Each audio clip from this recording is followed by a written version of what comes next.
Alright. Mtazamaji, ni kwa stara moja kwa hakika basi Rio kabambe sana tena zaidi. Inasemekana wakati wa zamani sana tena zaidi kurupanda wa China, watu waliweza kuongozwa na kuweza hapa basi kutawaliwa na watu wa kutoka kurupanda wa Mongolia. Wa Chinese waliweza hapa basi kuongozwa, wakaweza hapa basi kukoloniziwa na wakaweza kuongozwa na watu kuchomoka upande wa Mongolia. Lakini kulichomoka vikundi mingi sana tena zaidi na ambazo zilianza kupinga ukoloni wa upande wa Mongolia. Mtazamaji, huko ni upande wa China, lakini kuliweza kuchomoka vikundi tofauti na ambazo zinapinga uongozi wa wana Mongolia. Na kama leo hii, hebu tukuje kumpata jamaa na hapa basi Rio starring kwenye hilo sinema. Jamaa mwenyewe anajulikana kama Florence Kupenda Jinha, na leo hii anaongoza kikosi na ambacho kinapingana na uongozi wa Mongolia. Na kwa hivyo wakiwa wameturia design kama hiyo akina Mongolia, masonja wa Mongolia kwa wameturia design kama hii, chakamanina kuliweza kutokea sasa kikosi na ambacho kinapigania hapa basi ukombozi kutokana na utawala mbaya wa wana Mongolia. Sipunde masoja, unasikia hawa wanapigania nchi yao, wanapigania nchi ya China. Wanarushiwa mishare lakini wamejipanga. Hichi ni kikosi ambacho hapa basi kinajulikana kama Florence Kupenda the 10 Swordsman. Wanavamiwa lakini hawa sasa aba anacheza ndugu brother mpenzi mtazamaji. Unasikia wanapigania nchi yao. Mwanzo hao wana Mongolia wamekuja kwa nchi yao na wakaanza kuwatawala, na kwa hivyo wanapigania nchi yao. Wanajulikana kama Florence Kupenda wana 10 Swordsman. Jindu na watazama design kama hiyo, lakini wanazidi kupigana. Na kisha sasa jamaa wetu Jinha ndiye anaongoza kile kikosi cha wana 10 Swordsman. Cheki jinsi ambavyo hapa basi aliweza kufanya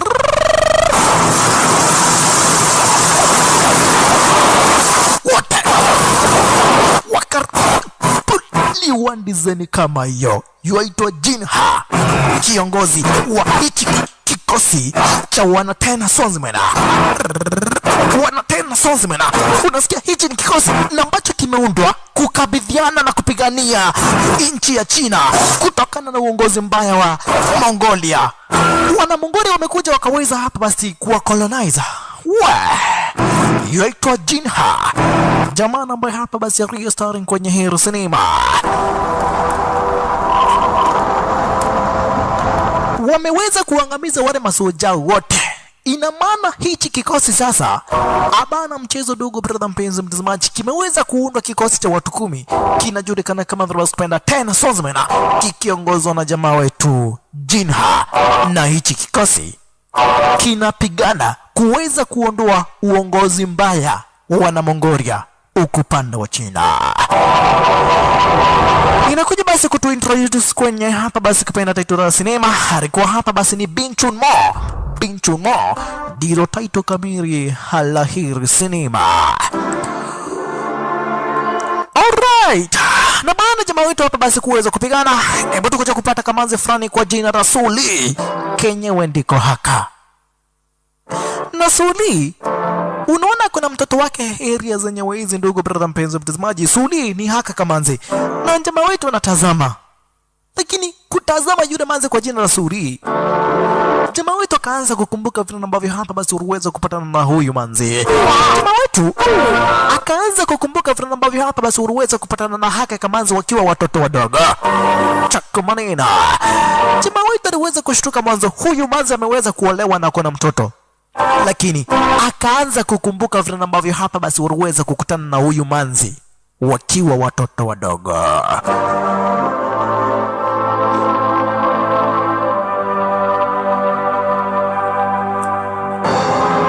Hapo sasa ndipo jamaa wetu aliweza kukumbuka siku moja haka kamanzi kwa jina la Suri kalikuwa kanakimbizwa na umbwa mwitu. Umbwa mwitu inakapeleka kale manzi mbio hapa basi dogo brother mpenzi mtazamaji. Karibia kamanzi kakaanguka, lakini kwenda ameambiwa na mbwa. Jamaa wetu Sin Jinha aliweza kutokerezea. Wewe Kamanzi karibu kaangamizwa na ile mbwa mwitu, lakini Jinha akakuingiria shasha. Wewe ndogi wewe, unaona huyu ni manze mremo, unataka kumvamia Vavarai. Jamaa wetu Jinha aliweza kuikabidhi ile mbwa mwitu kuweza kuleta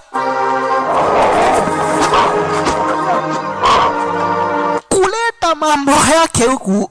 Iliweza kuonyeshwa moto na jamaa wetu Jinha ambaye anacheza na jamaa wetu Jinha. Kale Kamanzi kaliweza kushukuru mwanzo, kama sio jamaa wetu Jinha, Kamanzi kangeweza kuangamizwa na ile mbwa mwitu. Cheki jinsi ambavyo hapa basi imeweza kuumiza jamaa wetu ile mbwa mwitu, lakini jamaa wetu ameweza kukasave Kamanzi.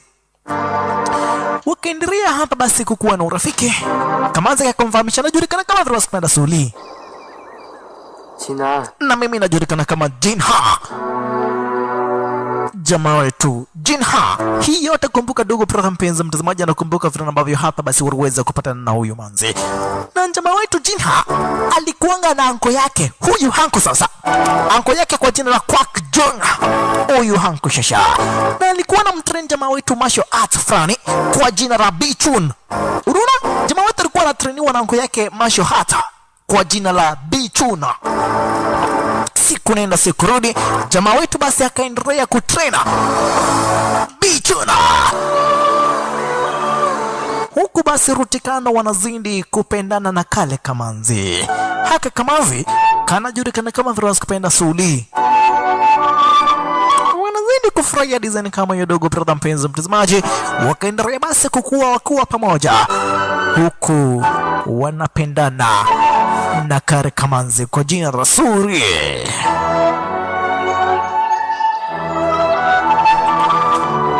Walitrain pamoja design kama hiyo dogo brother mpenzi mtazamaji. Wakakaa pamoja, wakashare moments pamoja, na wakakuwa hapa basi wakiwa kitu moja. Chakamanena.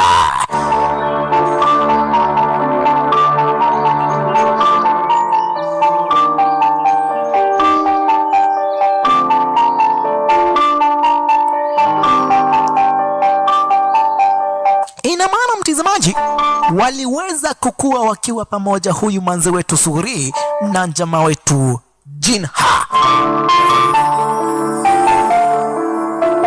Miaka ikasonga na hatimaye wakakuwa watu wazima. Waliweza basi kukua design kama hiyo, wakakuwa hapa basi watu wazima huku wanapendana.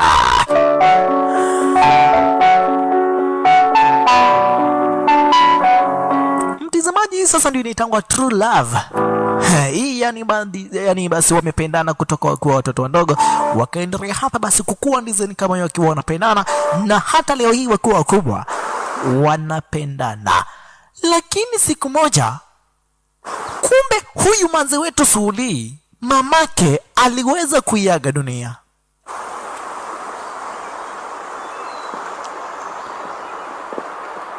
Na unasikia huku upande wa China wanaongozwa na utawala wa Mongolians.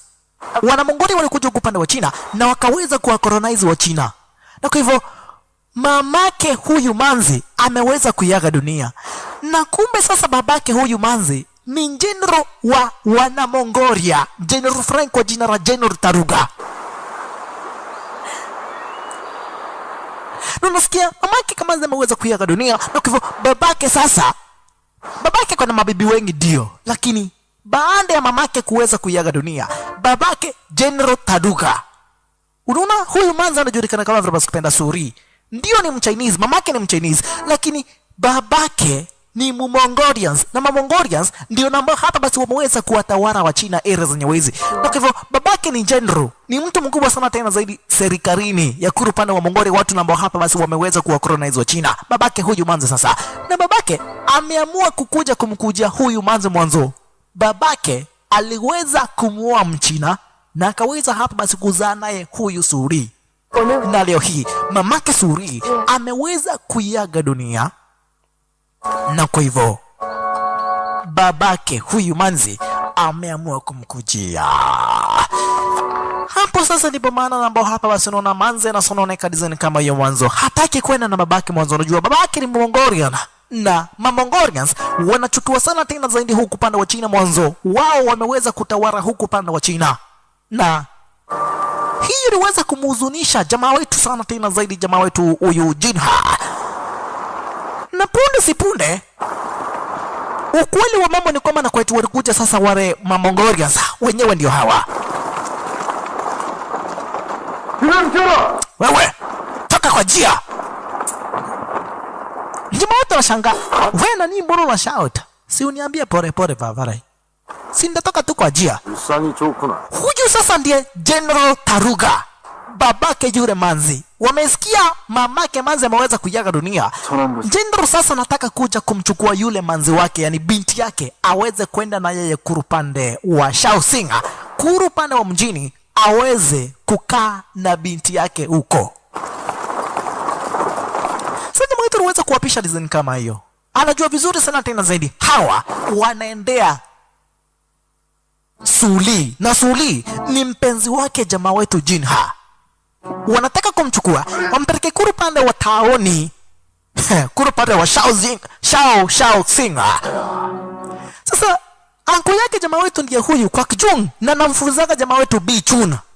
Masho hatu fulani kwa jina la Bichuna. Aliweza kuamka kaona jamaa wetu wako hapa basi. Yani jamaa wetu hayuko areas zenye wezi. Kumbe jamaa wetu ametoroka hapa basi upande hapa basi, yani zikuwa ni nyakati za usiku. Akatoroka nyumbani kwao, akakuingilia sasa kwa kina Suri. Lakini Kamanzi kanamwambia babake sitaki kwenda upande wa Shaoxing.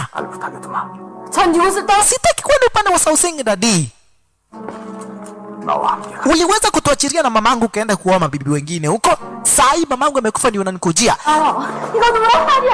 Lakini babake akasema chukueni huyo Manze muweze kwenda na yeye. Lakini punde si punde jamaa wetu Jinha alikuingilia, lakini wale maganzi wake Taruga wanamzuia. Akapata filter na kijana yake Taruga kwa jina la Lai.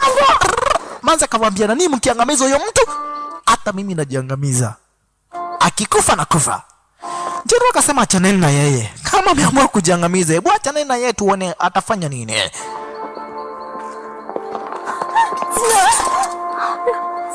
Kamanzi akakuja kumfahamisha Jinha Manzi. Nuno Manzi akona bradhake, huyu bradhake kwa jina la Lahi. Jamaa wetu akamwambia hatifanyike nini, sitaweza kukuacha. Lakini Manzi akamfahamisha babangu ashasema. Na unajua vizuri sana tena zaidi babangu ni powerful sana tena zaidi kwenye serikali ya Mongolians. Huenda tutapatana. Kuenda lazima nitaweza kuenda, lakini nina imani tutaweza kupatana. Nina imani kwamba na kuiti mpenzi wangu utakuja kurupanda wa Shaoxing uweze kunitafuta area zenye hizo. In one way or the other tutaweza kukutana. Alright, hebu tukuingirie sasa kurupande wa Shaoxing. Tukuja kumpata General Taruga mwenyewe ndiye huyu. Na area zenye wezi kuna jamaa fulani kwa jina la Namugang Jungkwang. Huyu jamaa shasha, huyu anajulikana kama tunapenda Jungkwang. Na Jungkwang yeye ni mtoto wa tajiri. Unaona? Yeye ni mtoto wa tajiri. Yani ni mtoto wa general mwingine. Area zenye wezi huyu jamaa shasha. Na leo hii amekuja kumtembelea General Taruga. Na unasikia General Taruga ni babake haka Kamanzi ketu.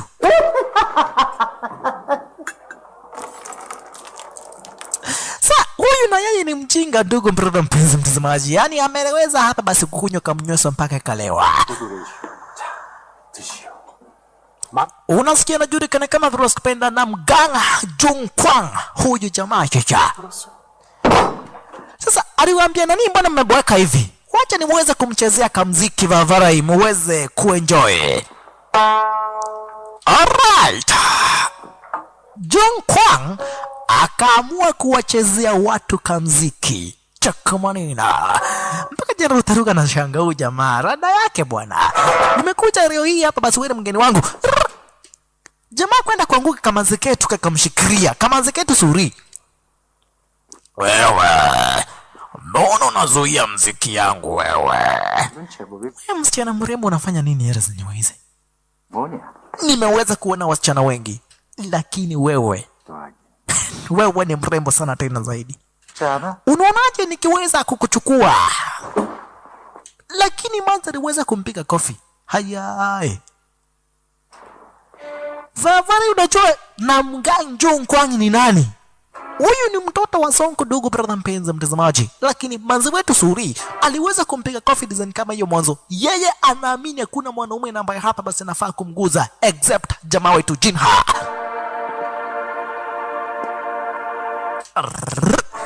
Namgang Jongkwang yeye ameweza kumuona Manzi wetu na akapendezwa na yule Manzi wetu Suli. Ameweza kumuona Manzi wetu. Richa kwa Manzi wetu hapa basi aliweza kumpiga coffee. Namgang Jongkwang aliweza kupendezwa na Manzi wetu. Na unasikia huyu Jongkwang yeye ni mtoto wa tajiri, na kwa hivyo alikuja kaweza kuproposia huyu General Taruga, akamfahamisha nimeweza kupendezwa na mtoto wako, na kwa hivyo hapa basi itabidi niweze kumuoa. Na unaona kuna huyu jamaa kwa jina la Lai, huyu jamaa Shasha. Huyu Lai yeye ni sistake huyu Manzi wetu Suri. Ina maana basi yeye pia ni kijana yake huyu General Taruga. Taruga naye aliweza kuaccept mwanzo. Unasikia yule Jongkwang ni mtoto wa tajiri na ako na mali sana tena zaidi, na kwa hivyo ikasemekana ataweza kumuoa Manzi wetu Suri. Upande wa pili kule kijijini nako jamaa wetu anazindingi kusukumiwa training na huyu anko yake kwa jina la Kwak Junga. Lakini jamaa wetu aliweza kumfahamisha anko yake, nitaweza kuchomoka Heroes niweze upande wa kijiji, niende kule upande wa Shaoxing niweze kumtafuta Suri. Suri ni mpenzi wangu. Lakini jeno wake anko yake anamfahamisha Mavai, hakuna vile namba vya hapa basi tena kule upande wa town. Huyo ni mtoto wa General wa Mongolia, na unasikia Mongolia ndio na hapa basi wameweza kuongoza areas zenye uwezo, wameweza kutukolonize, na kwa hivyo jamaa wetu kuna stress mwanzo. Yule Manzi babake ni General Taruga, na General Taruga yeye ni Mongolians, na Mongolian wameweza kutawala upande wa China. Wao ndio namba hapa basi wameweza kuikolonize hii inchi ya China. Na huyo anko yake anatumianga martial art fani kwa jina la Bichuna. Na punde si punde kuna watu ambao hapa basi waliweza kuchomoka design kama hiyo, wakaanza kumvamia huyu Master Kwak Junga. Punde si punde akaweza kufungiwa na mabambush design kama hiyo. Akafahamishwa Mavai, tunataka kitabu cha Bichuna uweze kutupia secret martial art za Bichun zote. Lakini master wetu aliweza kukataa. Kwak Junga, Master Kwak Junga aliweza kukataa, kawaambia never, hakuna mtu namba hapa basi itaweza kumpea siri za Bichuna. Wale majamana wao hawataki hivyo, hawataki kujua. Mavai, utaweza kutupia secret za Bichuna. Master Kwak Junga anajikaza, lakini wale majamaa ni wengi. Master kakatwa.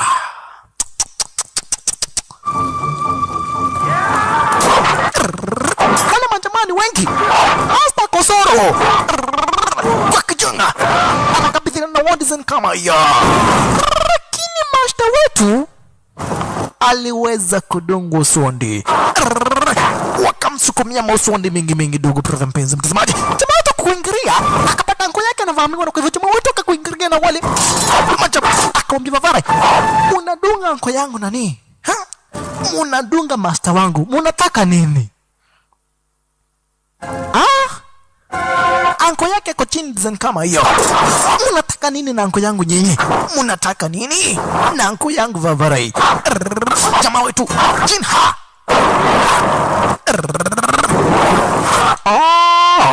chukua Jinha. Lakini kutumia Bichuna aliweza kuwakata wale watu magaindi wote, kuisha maneno. Wale magaindi wote waliweza kuonwa kando na jamaa wetu Jinha. Design kama hiyo. Mpaka jamaa wetu aliweza kushtuka. Hayai, hii ni mashahati kwa jina la Bichuna ameweza kutumia, na wale magaidi wanataka secret kitabu ambacho hapa basi kiko na secret za Bichuna zote. Aliweza basi kukuja na kumchukua master wake design kama hiyo, yani zaidi ni master na ni anko yake huyu Kwak Jenga. Lakini Kwak Jenga aliweza kufahamisha jamaa wetu, kuna mahali na ambako hapa basi nataka uweze kunipeleka ni uweze kukuonyesha kitu fulani.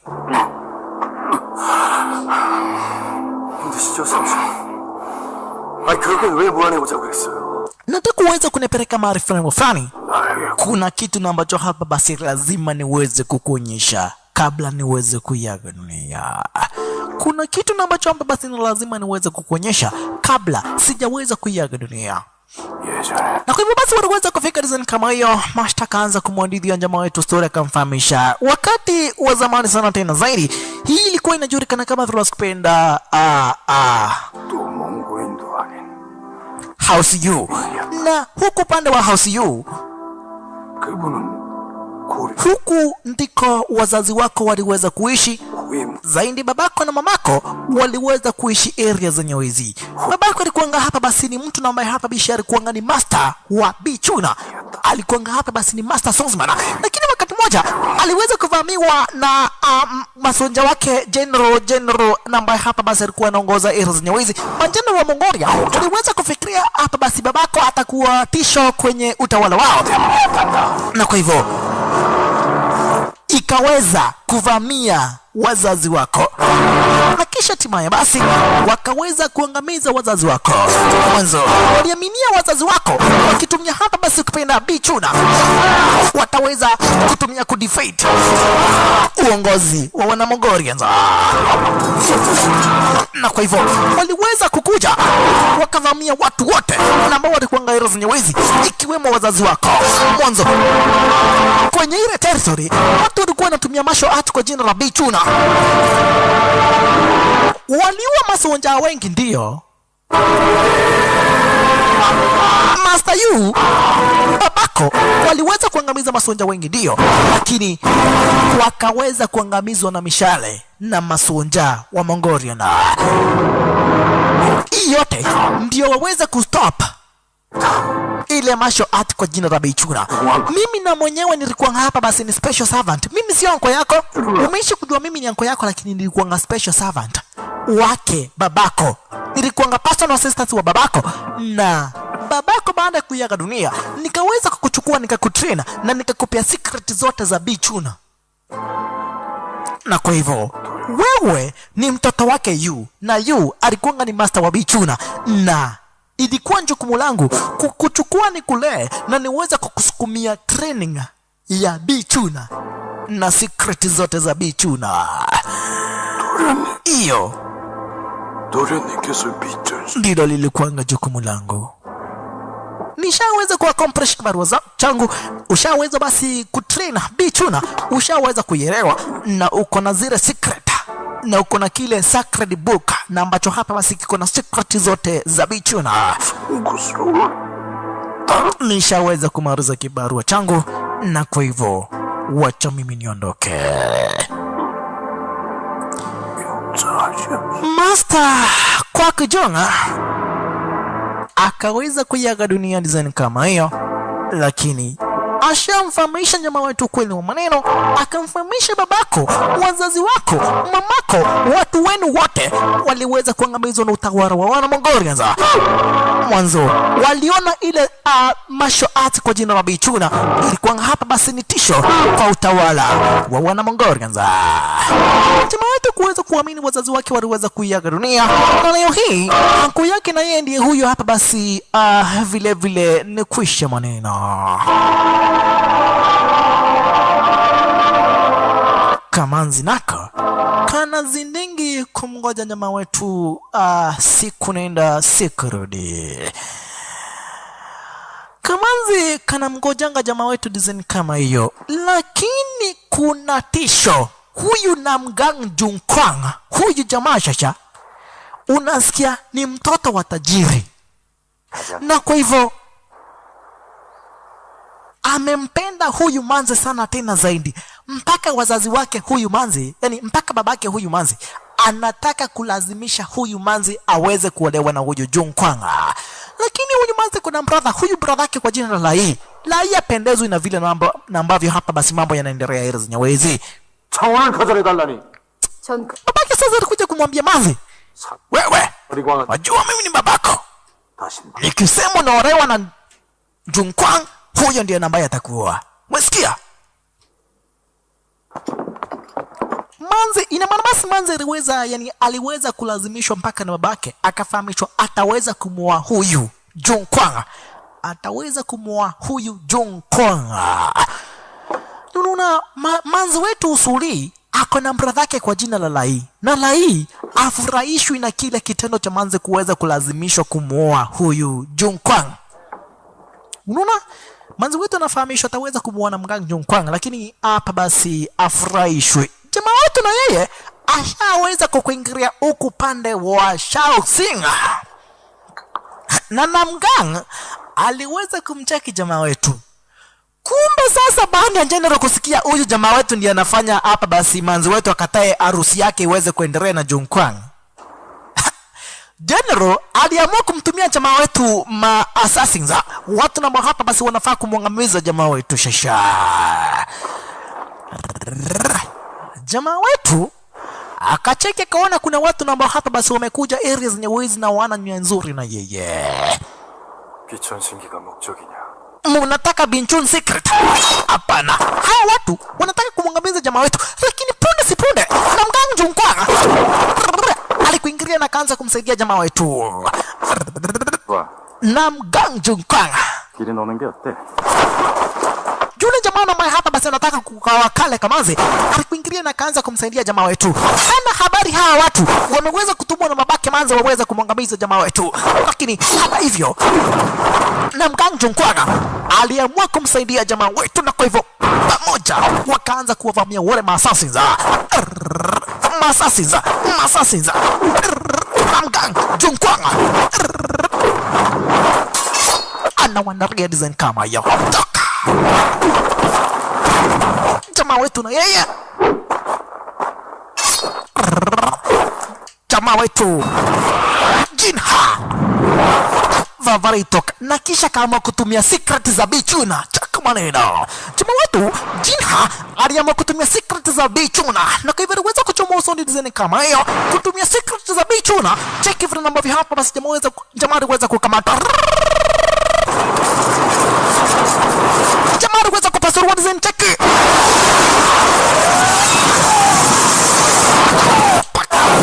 sondi ukaweza kupasuriwa. Vavare, sasa nyinyi ndio mmekuja kuniua. Jamaa tunaweza kumtazama huyu Namgang Jung Kwang. Namgang Jung Kwang na hana habari hawa hapa basi walikuwa watu wametumwa na General Taruga. Kamfahamisha Vavare, asante sana kwa kuweza kunisaidia. Jung Kwang akamfahamisha jamaa wetu Jinha, ni vizuri kiona mtu kwa shinda uweze kumsaidia. Na kwa hivyo mimi najulikana kama vile kupenda Jinha.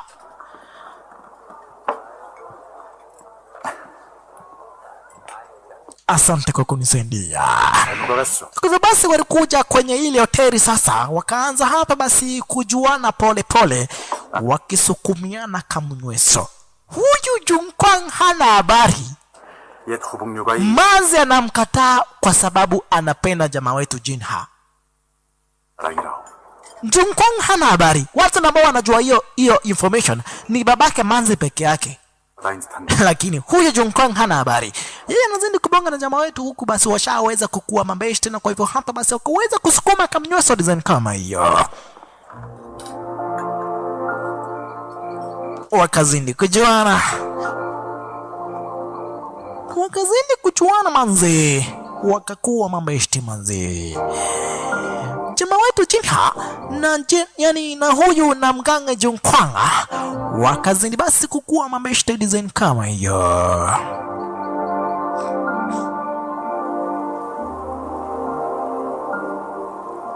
한 여인을 미치도록 사랑해본 적 있나?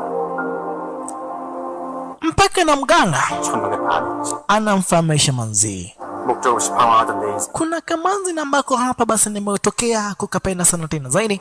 Nimeishi kuona mamanzi warembo, lakini huyo manzi nimeweza kumpenda sana tena zaidi. 윈도 잘한 사람. Nimata kumuuliza huyo manzi anakupenda yeye? 그렇게 만들어야지. It does not matter kama ananipenda ama anipendi. Nitaweza kumake sure kwamba na kweli huyo manzi amenipenda. Chukua hii Jeda. Ukikuingiria kwa upande wa Shaoxing, uweze kuleta hii Jeda. Ukichomoa hii Jeda, watu wangu, maservant wangu wataweza kukutreat vizuri, na kwa hivyo kuingiria kwa upande wa Shaoxing tutaweza kubonga 1 2 3 tuweze kujuana zaidi. Basi na mganga Jonkanga akaweza kuchomoka design kama hiyo, na jamaa wetu hapa basi akaweza kuelekea ruti kando hapa basi kwenye shughuli zake. Jamaa wetu amekuingilia sasa upande wa Shaoxing kuweza kumtafuta manzi wetu. Sasa alikuja kuuliza Nying'ore Vavarai, we 대주로에 있을 거리요. unajua kwake General Taruga? 남궁세 가는 거? Mari na maka kuna harusi tabini itakuwa sasa wewe umeenda kwa harusi yake Suli. Harusi? Haujajua? Ande. Kuna harusi na ambayo hapa basi inaandaliwa kuru pande, yani kure kwake General Taruga. Suri anaolewa na kijana wa tajiri mkubwa sana tena zaidi. Hapo sasa mpaka jamaa wetu aliweza kushtuka. Itakuwaje? Manzi aliweza kunipromise hatutawaiweza hapa basi kuachana, hatutawaiweza hapa basi kusauriana. Itakuwaje ameweza kuolewa, yani itakuwaje ameweza kupata kijana wa tajiri ambaye hapa basi anamuoa. Mpaka jamaa wetu aliweza kupata na masononeko manzi. Jamaa wetu aliweza kupata na stress mwanzo. Itakuwaje manzi ameamua kuolewa? Lakini manzi hii yote ni kulazimishwa, maweza kulazimishwa na babake huyu General Taruga. Na mbrodhake huyu Lai apendezwi na hichi kitendo ambacho babake anafanya. Itakuwaje dadi unalazimisha sistangu aweze kuolewa na mtu ambaye hapa basi ampendi? Lakini haidhuru huyu ni mtoto wa tajiri, na kwa hivyo hapa basi lazima aweze kuolewa na tajiri dogo. Brother mpenzi mtazamaji, hivyo ndivyo ambavyo hapa basi General Taruga anasema. Manzi alikuja kumfahamisha Vavarai, mbona unanifanyia hivi? Hii haikuwa decision yangu kuolewa na wewe. Sijawahi kupenda hata kidogo, na kwa hivyo sijui mbona unanifanyia hivi. Mbona unilazimisha mimi niolewe na wewe? Si utafute manzi na ambao hapa basi wanakupenda nani? Mbona unilazimisha niweze kuolewa? Lakini Junkwang akamfahamisha nani, lazima nitaweza kukuoa. Nakupenda sana tena zaidi wewe Suli, na hakuna vile ambavyo hapa basi nitaweza kuruhusu uweze kwenda na mtu mwingine huku nikiona. Sasa General Taruga aliweza kufahamishwa Jinha ndiye namba hapa basi anafanya hii mambo yote iweze kuhappen. 놈의 간법은 비천신께 주시겠습니다. 닥쳐! 놈이 akafahamisha wale watu ambao ulituma waliweza kudefeatiwa na jamaa wetu kutumia Bichun secret. 하지 마십시오. 놈을 제가 비천신. Hapo sasa ndipo General akaweza kuamua tutaweza kutumia huyo jamaa tuweze kumwangamiza na tuchukue Bichun secret. Na tukiweza kutumia zile Bichuna, tukiweza kutumia masho atu kwa jina la Bichuna, tutaweza kuzitumia kuweza kuwatawala wa China vizuri. Elewa dogo brother mpenzi mtazamaji, hawa ni Mongolians. Na Mongolians ndio namba hapa basi wanatawala huku upande wa China. Kama vile namba hapa basi wana Britain walikuja upande wa Kenya, wakaweza hapa basi kututawala. Wakaweza hapa basi kukolonize upande hapa basi wa Kenya, wakaweza hapa basi kukolonize upande wa Tanzania. Hivyo ndivyo akina jamaa wetu akina Jinha, hivyo ndivyo ambavyo hapa basi wana Mongolians walikuja na wakaweza hapa basi kuwa colonizer.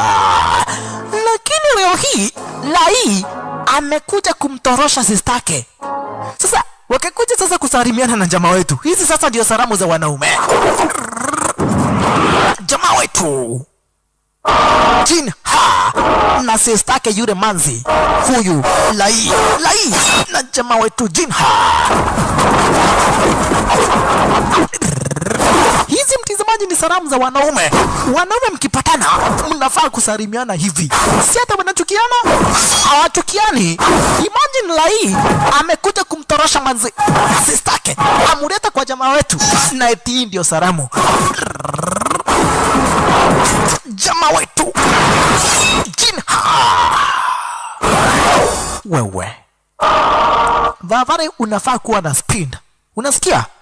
Ningekuangamiza wewe mpaka damu inatiririka, mtizamaji. Imagine hizi sasa ni salamu, lakini Lai amemuleta, ameweza kumtorosha huyu manzi Suli kutoka kwa babake, ndiyo manzi asiweze kuolewa na Junkwang mwanzo. Babake manzi anamlazimisha manzi wetu Suri aweze kuolewa na Junkwang, lakini bradake huyu manzi anampenda sana tena zaidi, na aweze kukubali kuona manzi wetu Suri akiolewa na mtu namba ya peni. Na kwa hivyo basi Lai aliweza kumureta sistake kwake jamaa wetu Jinha. Manzo Suli anampenda sana tena zaidi jamaa wetu Jinha.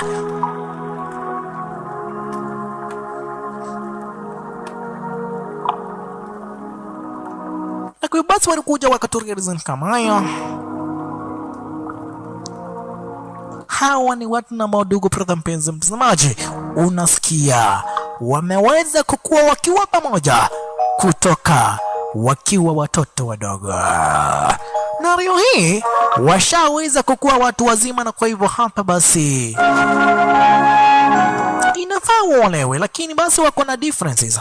Jamaa wetu yeye ni Mchina, lakini manzi wetu babake ni Mongolian, na Mongolian ndio namba hapa basi wameweza kutawala huku pande wa China. Harichukuma basi mamake manzi wetu alikuwa ni Mchina, babake manzi ni Mongolia, na Mongolia wameweza kutawala na wakaweza kukolonize huku pande wa China. Manzi kama mtazamaji jamaa wetu design kama haya, wakaweza basi kupeana busu design kama haya mtazamaji. Unasikia hawa ni wapenzi, wanapendana sana tena zaidi. Lakini babake manzi wetu Suri yamlazimisha jamaa wetu, yani manzi wetu aweze kuolewa. Sasa hapo ndipo General Taruga alikuja kumfahamisha kwa kujunga, yani aliweza kumfahamisha huyu Junkwang, mtu na ambaye ameweza kukunyang'anya manzi ni jamaa fulani kwa jina la Jinha. Jinha anaitwa Jinha. Hapo sasa ndipo Junkwang alikuja kushtuka.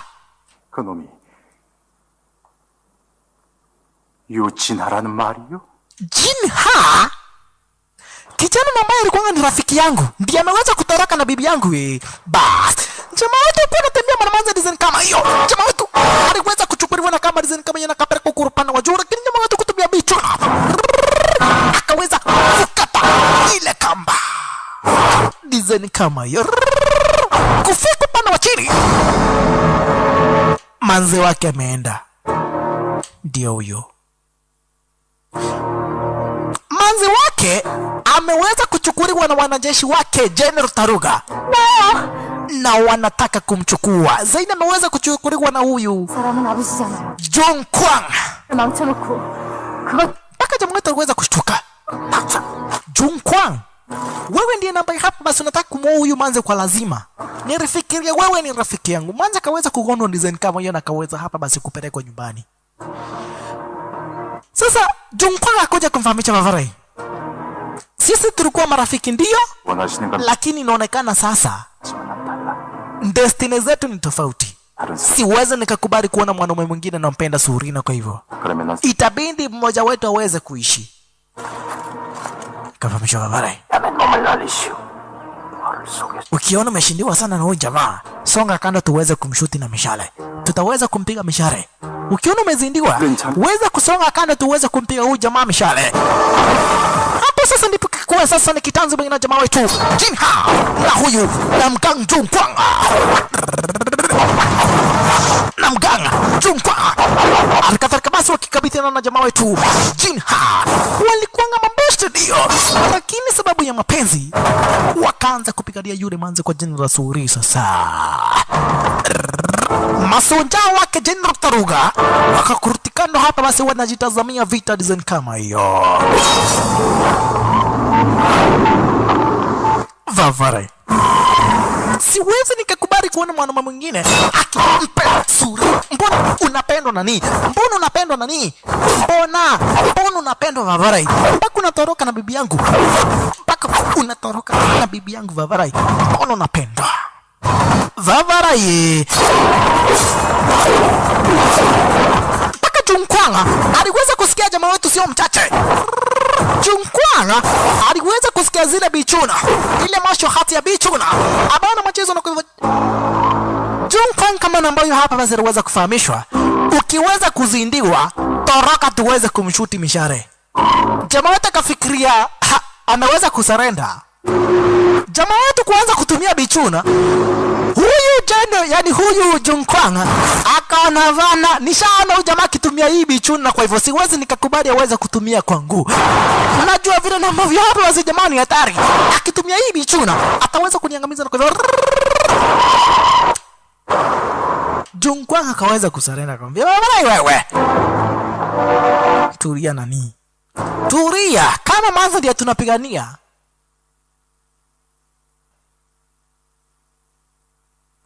Wacha ikae Vavarai. Lakini hii yote ni setup. Na Junkwanga aliweza kusonga kando, akaweza kutoroka, na kwa hivyo jamaa wetu kurudisha uswandi. Wakaweza kusukumia jamaa wetu mshaka design kama hiyo, mpaka jamaa wetu kuweza kuamini. Si nilikuwa ni maserenda Vavarai mpaka nikaeka uswandi kando. Mbona mkaweza kumshuta? Mbona mkaweza kunishuti Vavarai? Nilikuwa nimeshaweza kusarenda mpaka nikaweza kuweka uswandi kando. Itakuwaje mnanishuti tena? Jamaa wetu alimtizama Junkwanga kama hiyo kwa macho ya huruma. Jamaa wetu akaweza basi kupatwa kutokana na zile mishara ambayo hapa basi jamaa wetu uweza kudungwa na wale masoja wake General Taruga. Jamaa wetu akaweza kuanguka kurupana kwa chini design kama hiyo. Wote wakafikiria na wakaamini kwamba na kwetu jamaa wetu Jinha ameweza kuiaga dunia. Kwa basi wakaweza kuchomoka design kama hiyo. General Taruga zaidi basi wakishirikiana na huyu Namganga Junkwanga wakaweza basi kuchomoka na yule manze kwa jina la Suri, wakaweza kwenda kufanya harusi, aweza kuolewa na huyu Namganga Junkwanga. Lakini mpaka huyu Namganga Junkwanga ameweza kuumizwa na kile kitendo manze. Jamaa wote alikuwa ameweza kusarenda mpaka ile pendant ambayo hapa basi aliweza kumpea ishaweza kupata mshahara na ikabaki upande wa nyuma design kama hiyo.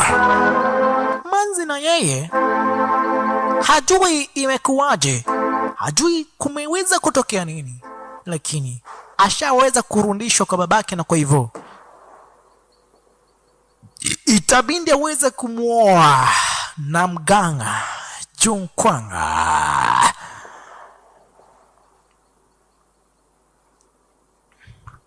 혼인하겠습니다. Mpaka manzi aliweza kukubali, hana lingine la kufanya, na kwa hivyo alifikiria jamaa wetu ameweza kuangamizwa, na kwa hivyo manzi hana lingine la kufanya ila kukubali kuweza kuolewa na Namganga Junkwanga. Hii yote basi ilikuwa ni kinyume na mapenzi yetu yake huyu manzi, lakini ilibidi basi aweze kuolewa. Lakini siku moja kuliweza kutokea mvuvi akivua samaki, aliweza kumuona kuna jamaa ambaye hapa basi ameweza kuwekwa kando design kama hiyo na maji, na akaweza kumchukua jamaa wetu. Sikiza, jamaa wetu kuweza kuiaga dunia baada ya kuanguka kwa maji, aliweza kuokolewa na fisherman, mtu wa kuvua samaki. akakuja akamweka jamaa wetu area za Nyawezi, akaweza basi kutibu vidonda zake jamaa wetu Jinha. Design kama hiyo kururutikana naye manzi, harusi ikaweza kufanywa baina ya manzi wetu huyu Suri na yule kijana kwa jina la Namganga Junkwanga. Harusi ikaweza kufanywa hivyo, manzi anaria mwanzo hii ni kinyume na mapenzi yake, lakini amefahamishwa jamaa wetu hapa basi ameweza kuiaga dunia, na kwa hivyo manzi ilibindi basi aweze kuolewa na Namganga Junkwanga, huyu jamaa shasha.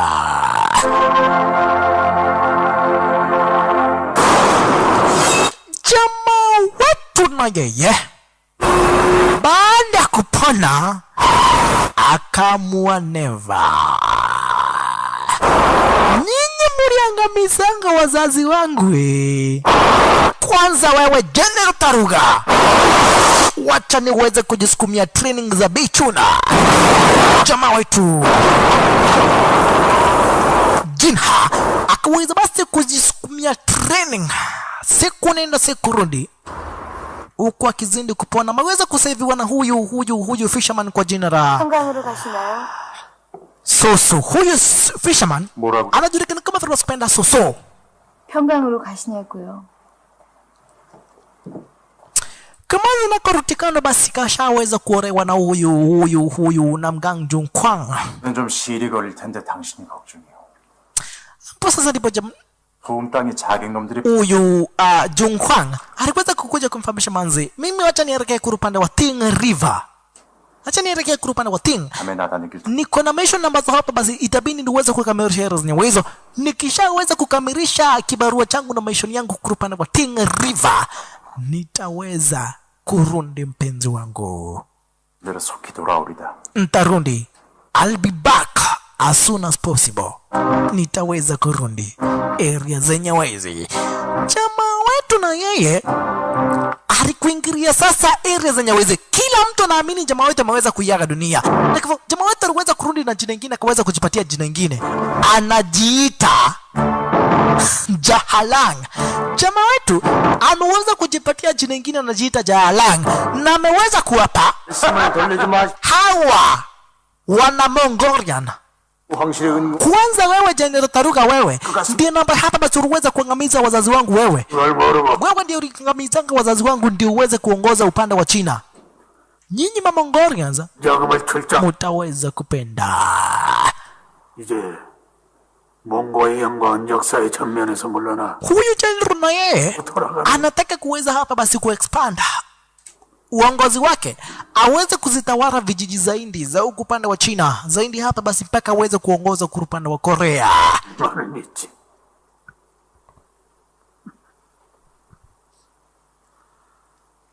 오신 김에 따님이나 보고 가시구려.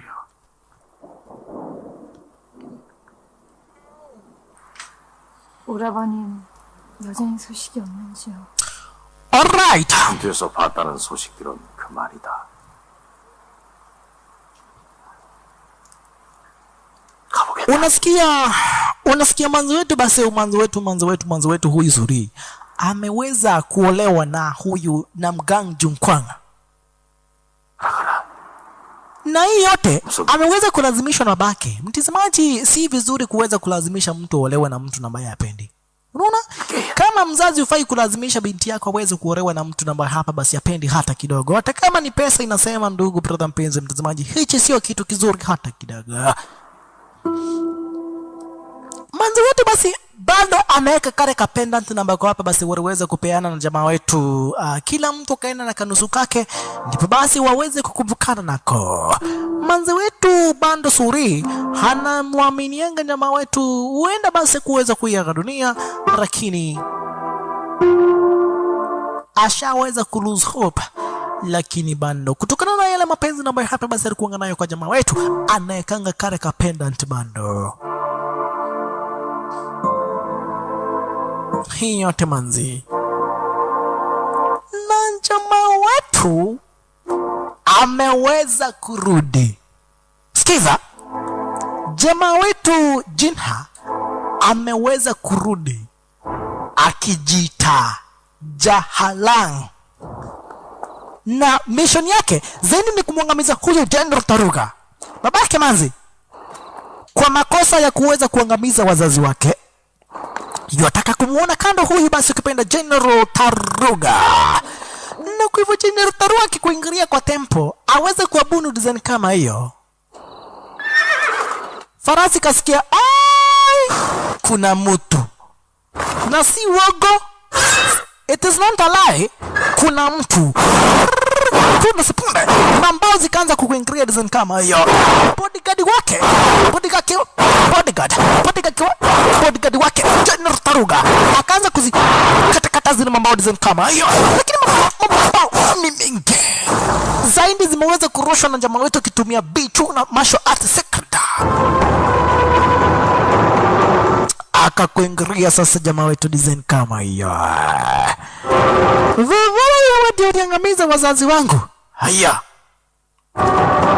nani huyu anakuja hivi wewe? Vavara, jionyeshe. Jionyeshe Vavara, ama nikukute. Hata nikute. Jamaa wetu anataka kufanya revenge ya wazazi wake. Vavara, wewe ndio uliangamizanga wazazi wangu, ndio? Si ndio Vavara? Wewe ndio uliangamizanga wazazi wangu. Bado General Taruga hajajua nani anapigana na yeye. Yeye ni kupigana na pigana tu. Jamaa wetu General Taruga, jamaa wetu akapotea design kama hiyo. Haya, Vavara, mbona unajificha? Kuja tupigane kama wanaume. Unaniogopa eh? Vavara tena kuogopa.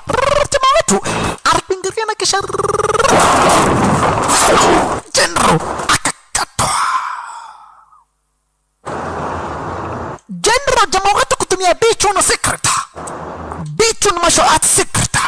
Aliweza kumkata General design kama na kumfahamisha Vavara, ni mimi Jinha, kwa makosa ya kuweza kuangamiza wazazi wangu. General chakana sana ambavyo hapa basi huweza kufanya wanajama wetu kutumia zile martial art kwa General Bichuna. Hiyo ni kwa makosa ya kumwangamiza yu babangu, ukangamiza wazazi wangu na zaidi marelatives wangu wote. General akamfahamisha Vavara, kama ni kuniangamiza weza kuniangamiza. Unafikiria sitakuua? General aliweza kukata shingo design.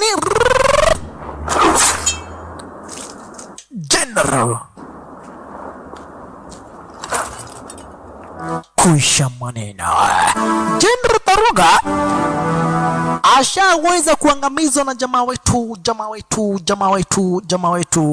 Jinha.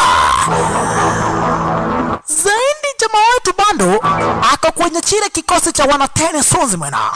Hawa ni watu na hapa basi wameweza kuchaguliwa kwa upande wa China maalum waweza kukabidhiana hapa basi na uongozi wake awa Mongolians. Hichi ni kikosi cha watu 10, watu 10 na hapa basi bana machezo ndugu brother mpenzi mtazamaji, wanatumia secret martial art za Bichuna kuweza kukabidhiana hapa basi na uongozi mbaya wa wana Mongolians.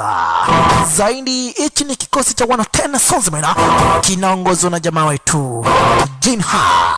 Chaka jinsi na ambavyo hapa basi wana kukuingilia shasha. Hawa ndugu brother mpenzi mtazamaji ni watu na hapa basi wameweza kuchukua training ya juu sana tena zaidi kutumia hapa basi kupenda ile secret martial art ya Bichuna. Wameamua hapa basi lazima nyinyi Mongolians muweze kurudi kwenu. Hakuna vile ambavyo hapa basi mnaweza kukuingilia kwa upande wa China. Hakuna vile ambavyo hapa basi mnaweza kukuingilia kwa upande wa China na kisha muweze kututawala sisi. Vavara, nyinyi Mongolians mmeshindwa kukaa kwenye nchi yenu ndio mkuje kututawala huko upande wa China nani? Mongolians waliweza kupata taabu shasha. Mongolians zaidi wale ambao hapa basi wamebaki. Kwanza jamaa wetu shangeweza kuangamiza General Taruga. Mongolians ambao hapa basi wameweza kubaki ni kutoroka shasha. Zaidi mpaka huyu manzi wetu Suri unasikia babake ni Mongolian. Mashta wewe Vavara, huyu kuona jamaa wetu hata kungoja wewe akachomua usondi, anajua jamaa wetu ni kisha akaweza kujikata design kama hiyo. Yule master, imagine ni uoga gani jamaa anauzia watu, unamuona naanza kujikatakata kama nzeketu na kasuli. Erawa bado kaenyewe hapa basi babake ni Mongolians na hawa wana 10 swordsmen wanapigana hapa basi kuweza kuondoa Mongolians areas zenye wezi kama nzeketu suri na moja kati hapa basi kupenda ya wale wana swordsmen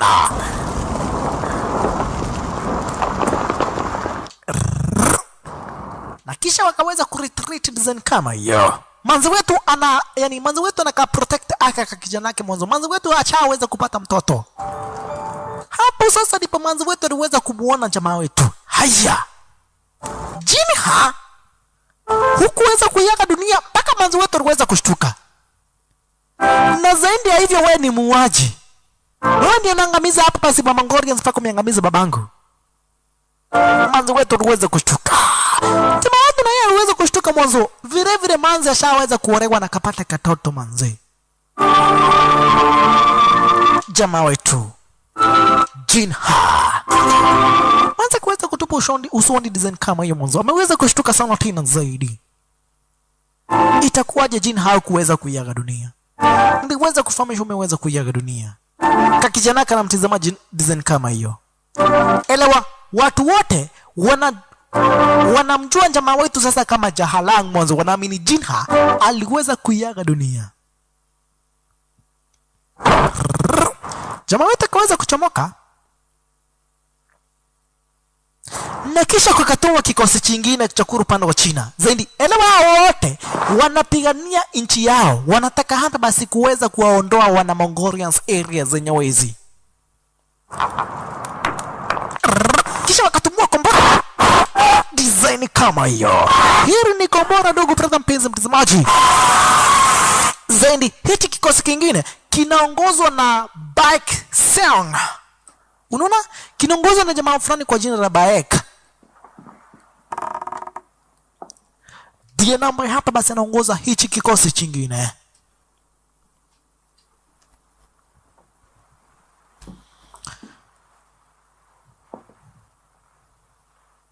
Jamaa wote kakuangalia na kuona ile pendant namba hapa basi aliweza kupeangwa na Jung Kwang wakati namba hapa basi walikuwa marafiki. Kamanzi nako huyu kijana ketu haka kakijana kanajulikana kama vile wasipenda Sang. Huyu mtoto wake manzi wetu Suri anajulikana kama vile wasipenda Sang. Na kwa hivyo alikuja kufahamisha mamake tuweze kuchomoka areas ni uwezo tukaweza kuingia kupanda wa Ting River mahali na mako babangu alipo. Kisha jamaa wetu aliweza kuletewa picha kafahamisha Mavarai. Hii picha tumeweza kuipata areas nyewezi na inaaminika hii ni picha namba hapa basi ilikuanga ya mamako. Waliweza kuangamiza wazazi wako na kisha wakachukua mpaka picha zao wakakuja wakaziweka areas nyewezi. Waliweza kuangamiza wazazi wako na kisha mpaka wakaiba zile picha zao. Wakakuja basi wakaziweka areas nyewezi. Jamaa wetu basi anatazama ile picha. Huyu inaaminika ndiye namba hapa basi alikuanga ni mamake, lakini General Taruga zaidi na Mongolians mwingine wakakuja wakaweza kumwangamiza. Manzi na yeye ashaweza kumwepesha huyu mtoto, lakini kikosi chake Baek kiko area zenye wezi.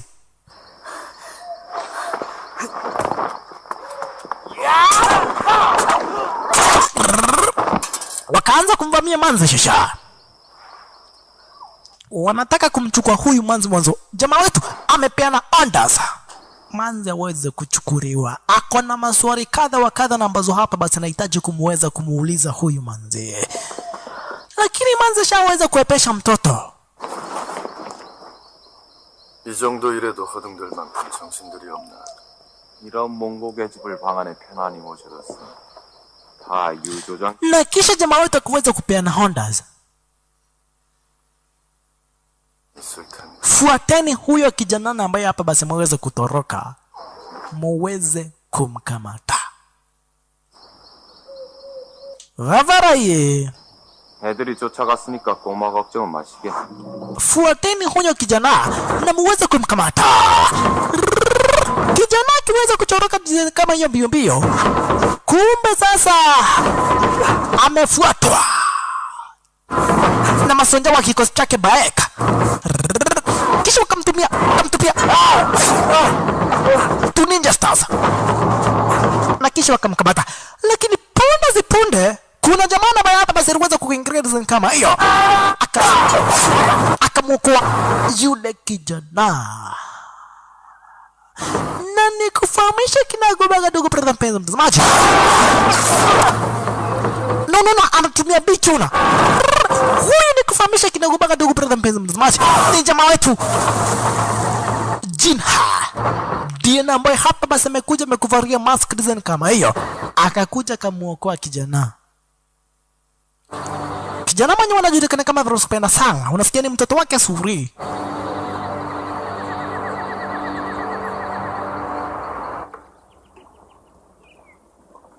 Mtazamaji utashangaa mbona jamaa wetu ameweza kumuokoa kijana na yeye ndiye peana ondaza. 깨어났어요, 오라버니. 여긴 어딥니까? 당신들은 누구? Zaidi aliweza kumuokoa kijana na akamleta kwake yule fisherman, yule soso, yule fisherman ambaye hapa basi aliweza kumuokoa jamaa wetu. 별로 깊지 않아. Aliweza kuwareta area zenye hizo wakiwa hapa basi mpaka na yani huyu kijana yani zaidi huyu kijana mpaka na huyu manzi. Lakini utashangaa mtazamaji, mbona jamaa wetu akaweza kumuokoa yule sana? 난 그놈 Kumbe aliweza kufahamishwa na Suli.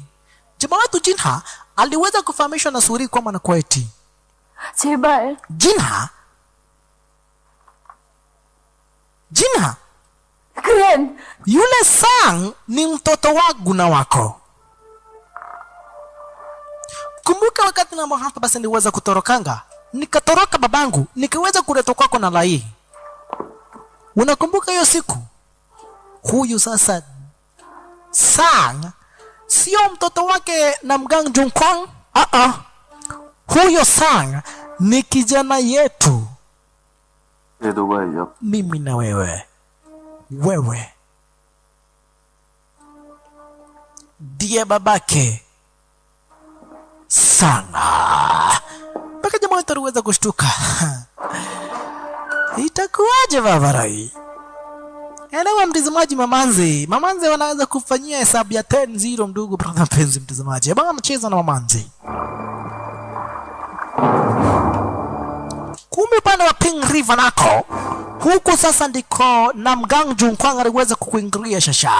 Unasikia akona mission area zenye wezi, lakini aliweza kufikishiwa ripoti kwamba na kweti kurupande wa Shaoxing kule upande wa mjini mambo imeweza kuharibika, Mongolians wote wameweza kuangamizwa zaidi mpaka General Taruga na bibi yako Suli ameweza kukindinatiwa na Jinha 후손이라는 게 확실한가? ameweza kumchukua na akaweza kumkidnap bibi yako Suli.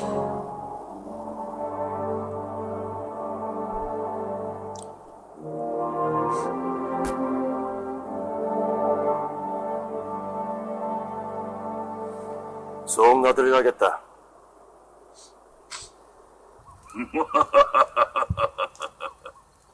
모두들 쑥 Alright, hebu tukuje kumpata hapa basi kupenda sasa Baek mwenyewe ndiye huyu. Baek na yeye 듭시다. ndiye anaongoza hii mission ya kuweza kuondoa wana Mongolian heroes nyewezi. Unaona mpaka kuna masonja wake heroes nyewezi dogo brother mpenzi mtazamaji. Huyu ni Baek. Wanashirikiana hapa basi na kikosi cha kina jamaa wetu tena Swazimen. Huyu Baek akona kikosi ambacho hapa basi kinashirikiana na jamaa wetu.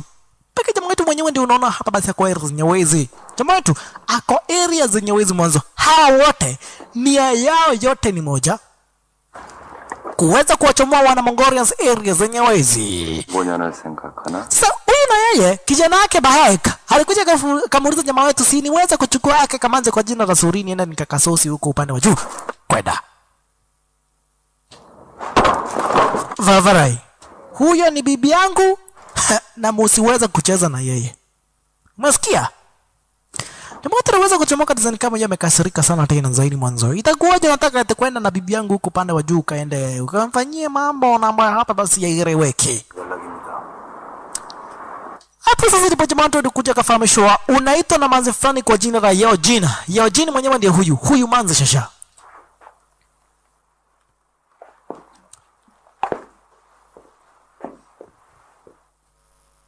이게 회의장인가? Nimesikia unaniita. 앉으세요. Kaa chini Vavarai. Kaa chini tuweze kubonga. Kaa chini tuweze kubonga. 무슨 싫어? Unajua nilikuwa nimetulia hivi nikaona sasa 가요. afadhali nikwambie ukweli. 날 불렀다. Vavarai nakupenda. Umesikia? Kama hiyo ndio umeniitia wacha mimi niende. Vavarai, tulia nikwambie. Mbona unapigania huyo manzi? Ashaweza kuolewa na Junkwang Vavarai. Mimi nakupenda, mbona tusiweze hapa basi kuoana mimi Jeojin na wewe? Tunafaa kuoana Vavarai. 위해서? Mbona upiganie hapa basi roho yako kwa manzi mwingine na wewe hapa basi ashaweza kuolewa na mtu mwingine?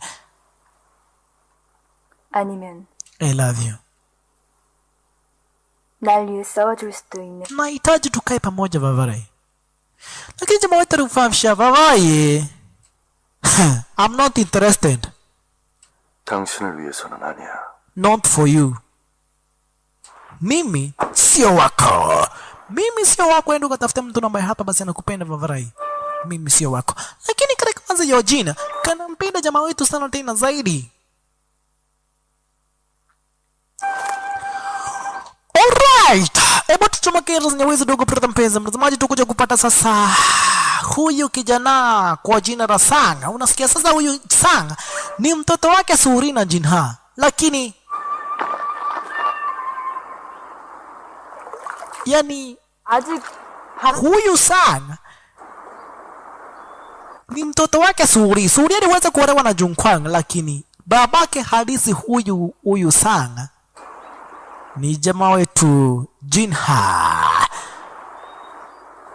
아저씨라면 날 구해주신 분을 말하는 거지? 말해줘 아리수. 그분은 대체 누구야? 어떻게만 만날 수 있어? Lakini huyu kijana anadai 아저씨가 nataka uweze kunipeleka kwa huyo mtu ambaye hapa basi ameweza kunisave. Huyo mtu aliweza kunisave kutoka kwenye mikono yao hapa basi ukipenda wale ma Chinese. Huyo ndiye mtu ambaye hapa basi nataka uweze kunipeleka kwake. 자식 앞에 제 얼굴과 제 목소리를 Lakini kafahamisha mwenyewe kwa area zenye wizi na kwa hivyo kama kajamaa ketu fast na kuingilia area zenye wizi. 만나뵙게 해주십시오. Kakapata area zenye wizi kuna huyu Soso. Nataka kuona huyu master. 이것도 인연이 모양. Vavarai. 전 남궁 Wewe ndio umeweza kunisave. 생명을 Nataka kukuomba favor nyingine master. Weza kunitrain. Umeweza kuona kama sio wewe wale vijana wangeweza kunikamata, kwa hivyo 얻어주십시오. nataka uweze kunitrain niweze kuwa na ujuzi kama wewe, 자랑이란 자. ndio niweze kurevenge vile ambavyo hapa basi ukipenda jamaa fulani kwa jina la Jalang ameweza kufanyia watu wetu. Elewa kijana hajui huyu jamaa wetu Jinha ndiye aliweza kumsave na yeye ndiye wanaita Jalang. Lakini haidhuru jamaa wetu Jinha akaweza basi kumtrain kijana design kama hiyo. Siku nenda sikurudi jamaa wetu Jinha anamtrain kijana anaanguka design kama hiyo mpaka kijana anaanguka manzi. Kijana hana habari. Mwenye namba hapa basi namtrain yeye ni babake na yeye ndiye wanaita Jalang. Kijana hana habari hata kidogo.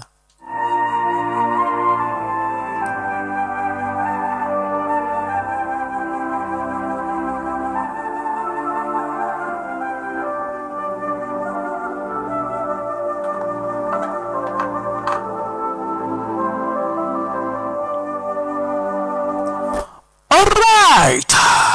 Manzi na yeye hapa basi upande wa pili ameweza hapa bishi kupenda kukidnapigwa na jamaa wetu huyu Jinha. Jamaa wetu anashangaa, mbona manzi, mbona ukaweza kuolewa na turua hata basi tumeweza kukubaliana mimi na wewe tutaweza kupendana milele. Tulikuwa tumeweza kuahidiana kwamba na kwaiti tutaweza hapa basi kupendana milele. Mbona ukaweza kunisaliti? Jamaa wetu basi anaziniki kujisukumia training za bichu na zan kama hiyo. Jamaa wetu Jinha anaziniki kufanya training siku nenda siku rudi, kubisha kijisukumia training zake bichuna. Unasikia hii bichuni martial art iliweza hapa basi kupraktisiwa na babake huyu jamaa wetu, yani jamaa wetu Jinha. Babake jamaa wetu Jinha zaidi mzee fulani kwa jina la Yu, yeye ndiye namba hapa basi alikuwa master wa hii martial art kwa jina la akipenda bishi bichuna, lakini aliweza kuangamizwa na General Taruga zaidi basi kipenda babake huyu mwanzo wetu Suri, lakini jamaa wetu vile vile ameweza kumwangamiza General Taruga kuweza kufanya revenge ya kifo cha wazazi wake. Sasa Suri alikuja kumfahamisha jamaa wetu get out. Toka Vavarai. 당신이 아는 설리는 예전에 죽고 없어요. Mimi sio yule manzo ulikuwa unajua kutoka upande wa zamani. Sijui mbona umebadilika Vavarai. 그런 거예요. 당신이 살인마로 변해서 내 앞에 나타나더니 Kila kitu kiliweza kuisha ile siku namba hapa basi uweza kukoja kwangu kama muuaji. Nilikuwa nakupenda ndio. Lakini mbona ugeuke kuwa muuaji Vavarai? Unaua watu ovyo ovyo Vavarai. Lakini kumbuka mtazamaji, hii mauaji yote ambayo hapa basi jamaa wetu anafanya ni aweze kuikomboa nchi yake kutokana hapa basi kupenda na uongozi mbaya wa wana Mongolia. Unaona? Hii yote basi jamaa wetu anafanya hapa basi aweze kuikomboa nchi yake kutokana hapa bisho kipenda na uongozi wa wana Mongolia. Hapa ndipo jamaa wetu kuja kumfahamisha manzi kijana wako Sang niliweza kumuokoa, ako hapa basi kure upande wa pili na fisherman kwa jina la Soso. Nishaweza kumuokoa kijana wako, na kwa hivyo kijana wako sikuweza kumwangamiza, bado yuko uhai. Na nendelea hapa basi kumsukumia training za bichuna. Mwanzo huyo ni kijana wangu, lazima aweze kuinherit training za wanabichuna.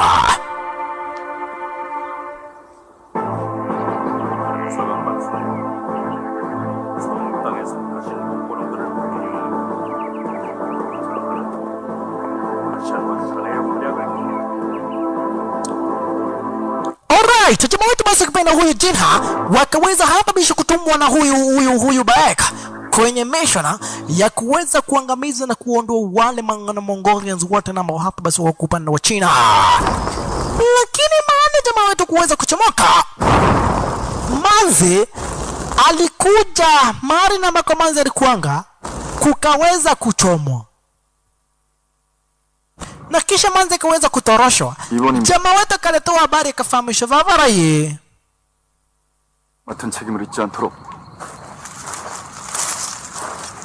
Puna si puna jamaa wetu akaweza kuletewa ripoti. 어서 오시오, 후조장. Nini shinda Vavarai? 뭐가 많소? Hatunuliza nini shida? Manzi yako ameweza kuchomwa, hata uwezo ukatofautanisha mfupa na nyama. 별채 몽고 계집. Mari na ambako manzi wako alikuanga 사실. kumeweza kuchomwa kote. 요. Uwezo ukatofautanisha mfupa na nyama. 이제 별채에 큰 불이 났다는 소식이요. 시체도 찾지 못할 만큼 다 타버렸다 하고. Manzi wako Suli ameweza kuchomwa. Mpaka jamaa wetu aliweza kushtuka manzi. Itakuwaje? Si nimemwacha yeye kwenye wizi Suli. Nani anaweza kafanya hichi kitendo? Lakini jamaa wetu akakumbuka Yojina anampendanga, na kwa hivyo huenda amefanya hichi kitendo ndipo jamaa wetu aweze kukuwa desperate, waweze kupendana. Yojina akakuru panda wa nyuma. Yojina 설마 했는데 singeamini umeweza kukuja nani. Yani unaweza ukakuja era zenye uwezo ukaachana na mission Joe huyu manze. 원했어요. sielewi mbona unampenda huyu manzi design kama hiyo. Sasa mtu anasikia kumkata huyu manzi. Unaniambia nini wewe? 나와 함께 가요. 모든 걸 다 버리겠어. Anza kumfahamisha Vavarai. Nini shida yako? Nakupenda yo Jinha. Mbona usiweze kunipenda Vavarai tuweze kupendana? Lakini mtu akamwambia never. Lakini manzi yule Jira akaweza kumtupia jamaa wetu sumu design kama hiyo. Maskini jamaa wetu Jinha aliweza kutupiwa sumu. Kumbe mtazamaji, ni kufahamisha tu kinaga ubaga. Huyu Bahek ni Mchinese ndiyo, lakini ni msaliti. Kwa nini? Anataka akiweza kuondoa wana Mongolian area za Nyawezi abaki kukua. Yeye ndiye emperor. Na anataka kuweza kumposa jamaa wetu. Kisha aweze kuchukua kile kitabu cha Bichuna, aweze kutumia martial art ya Bichuna kuweza kutawala huku pande wa China baada ya wa Chinese kuweza kuondoka. Hii yote ilikuwa hapa basi ni setup ya kuweza kumkamata jamaa wetu. Jamaa wetu ashaweza hapa basi kupewa sumu na Yuremanza kwa jina ya Jina, na kwa hivyo jamaa wetu aliweza kukamatwa.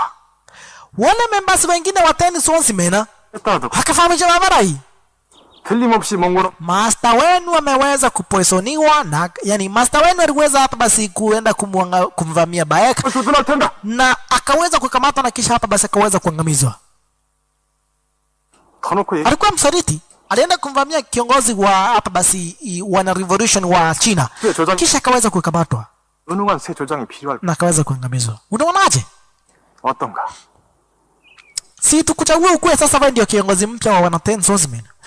Lakini hawa wana Ten Swordsmen 혹시 자네는 총명. hawatakagi ujinga eti mkangamize kiongozi wetu unatuambia ni msaliti, kwani tujui Jinha? Jamaa kwenda kucheka, aliweza kukata design kama hiyo. Haya, jamaa aliweza kukatwa shingo. Mmemwangamiza Jinha nyinyi. Eti Jinha akakuja anataka kumwangamiza Bahek. Ulisikia wapi? Jinha tumemjua vizuri sana tena zaidi aweze kuwa msaliti. Na kwa hivyo basi ukipenda wale wana Ten Swordsmen wakandai never. We must seek justice. We must seek revenge. Justice for Jinha. Wanafahamishwa Jinha ameweza kuangamizwa, lakini ukweli wa mambo ni kwamba ni kweli Jinha ako kwenye territory zake Bahek.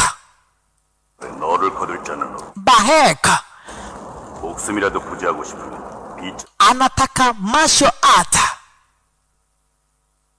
zaidi, ile martial art kwa jina la Bichuna. Anataka kupewa siri zote za Bichuna. Ndio wakati ambao hapa basi ukipenda wataweza 그럼 이름이 적선한 고려. wataweza kuchomoa wana Mongolian areas za Nyawezi, abaki kukuwa kiongozi huyu Bahek na aweze kutawala huku pande wa China kutumia ile martial art kwa jina la Bichuna. Hivyo aliweza kutuma kijana wake Koryo. Huyu kijana wake huyu Bahek anajulikana kama vile spenda Koryo. Na hivyo Koryo akaweza kutuma kafahamishwa, enda uende yani kuru pande wa bahari, utaweza kupata mvuvi fulani kwa jina la Soso. Huyo mvuvi weza kuvamia, huenda hapo ndio mahali na ambako hapa basi wameweza kuweka kile kitabu cha Bichuna Secret. Na kwa hivyo akina Sang na akina Soso wakiwa wameturia design kama hiyo Eros Nyawezi wamejificha kulikuingilia akina Koryo na magaindi wake. Koryo na magaindi wake alikuingilia design kama hiyo. Soso akaanza shasha. Vavarai, unakuja kufanya nini Eros Nyawezi? Magaindi waliweza kuchomoka design kama hiyo. Unakuja kufanya nini Eros Nyawezi? Kumbuka hawa ni magaindi wake Bahek. Wanataka kile kitabu cha Bichuna. Lakini Soso aliweza kusukumiwa mshale wa sumu. Maskini wa Mungu. Na kisha kamwambia hata wewe pata hiyo. Soso aliweza kusukumiwa mshale wa sumu, maskini wa Mungu huyu Soso manze. Akavumisha kijana. 난 고려인이다. 사부님의 비천신이야. Kumbuka wewe ni kijana wake Jinha, weza kugadi secret zake Jinha. Wewe hapa basi ni mtoto wa wana Bichuna, weza hapa basi kugada secret za wana Bichuna martial art. Na kisha sasa unasikia wanataka secret za wanabii Chuna zaidi, wanahitaji kitabu fulani na ambacho jamaa wetu ako nacho kiko na secret zote za wanabii Chuna. 오라버니, Hiyo ndiyo kitabu namba hapa basi wanataka zaidi. Huyu Baek amegeuka na akaweza kumsaliti jamaa wetu maskini wa Mungu. Imagine mnapigana muweze kuikomboa nchi yenu, lakini kuna mtu ambaye anataka kukuangamiza eti tunju ya kitabu aweze kulearn martial art, aweze kuzitumia kuiongoza China. 소웅에 오래 머물 필요는 없겠지. 청진방 방주가 자랑을 죽였다는 게 사실일까요? 예전부터 비천 신기를 탐내는 자들이 많았지.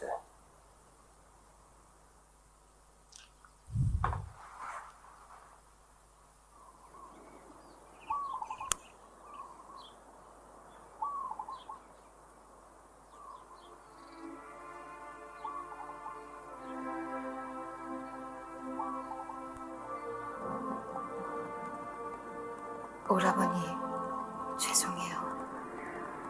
저는 해야 할 일이 남아있어 떠납니다. Kumbe sasa manzi aliweza kuchomoka.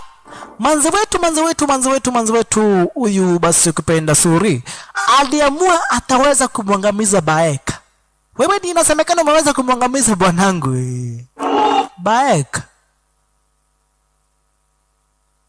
Kumbuka waliweza kumkamata manzi wetu. Hii yote ndio waweza kumureta jamaa wetu area zenye waweza kumprison. Sasa washaweza kumkamata jamaa wetu na hawana haja tena na manzi wetu Suri. Na kwa hivyo wakaweza kumrudisi manzi wetu Suri. Suri na yeye baada ya kurudisiwa akasema, wewe Baek, wewe ndio nasikia umeweza kuangamiza bwanangu. Tutaweza kuonana. Manzi wetu sasa na yeye hapa basi kipenda Suri ni moja kati ya watu ambao hapa basi wanatumbuiza kina Baek na viongozi wengine ambao hapa basi wako zenye wezi mwanzo nasemekana hapa basi Baek sasa baada kuondoa hapa basi Mamongorenza, yeye ndiye tabaki kuwa emperor na aweze kuongoza area zenye wezi. Baek na yeye anatulia nizeni kama hiyo. Mwanzo anaweza kumangamiza jamaa wetu, lakini akitulia nizeni kama hiyo anaanza kuharusineta. Anaona jamaa wetu akikuja kumwangamiza manzi. Baek kuna uoga, lichokoma na kuwaita hapa basi muweze kumkamata jamaa wetu. Ana hallucinate na anaona vitu ambazo hapa basi sio za ukweli. Huko basi anaona jamaa wetu Jinha akikuwa jamaa basi anachomoa usoni design kama hiyo, anataka kumwangamiza. Kamanzi ketu nako Suri kakona mission kanataka hapa basi kumwangamiza huyu Baek kwa makosa ya kuweza kumpresa na hapa basi kupenda Jinha na kuweza kumwangamiza. Kamanzi ketu Jinha yani Suli Kenya wendi kwaka.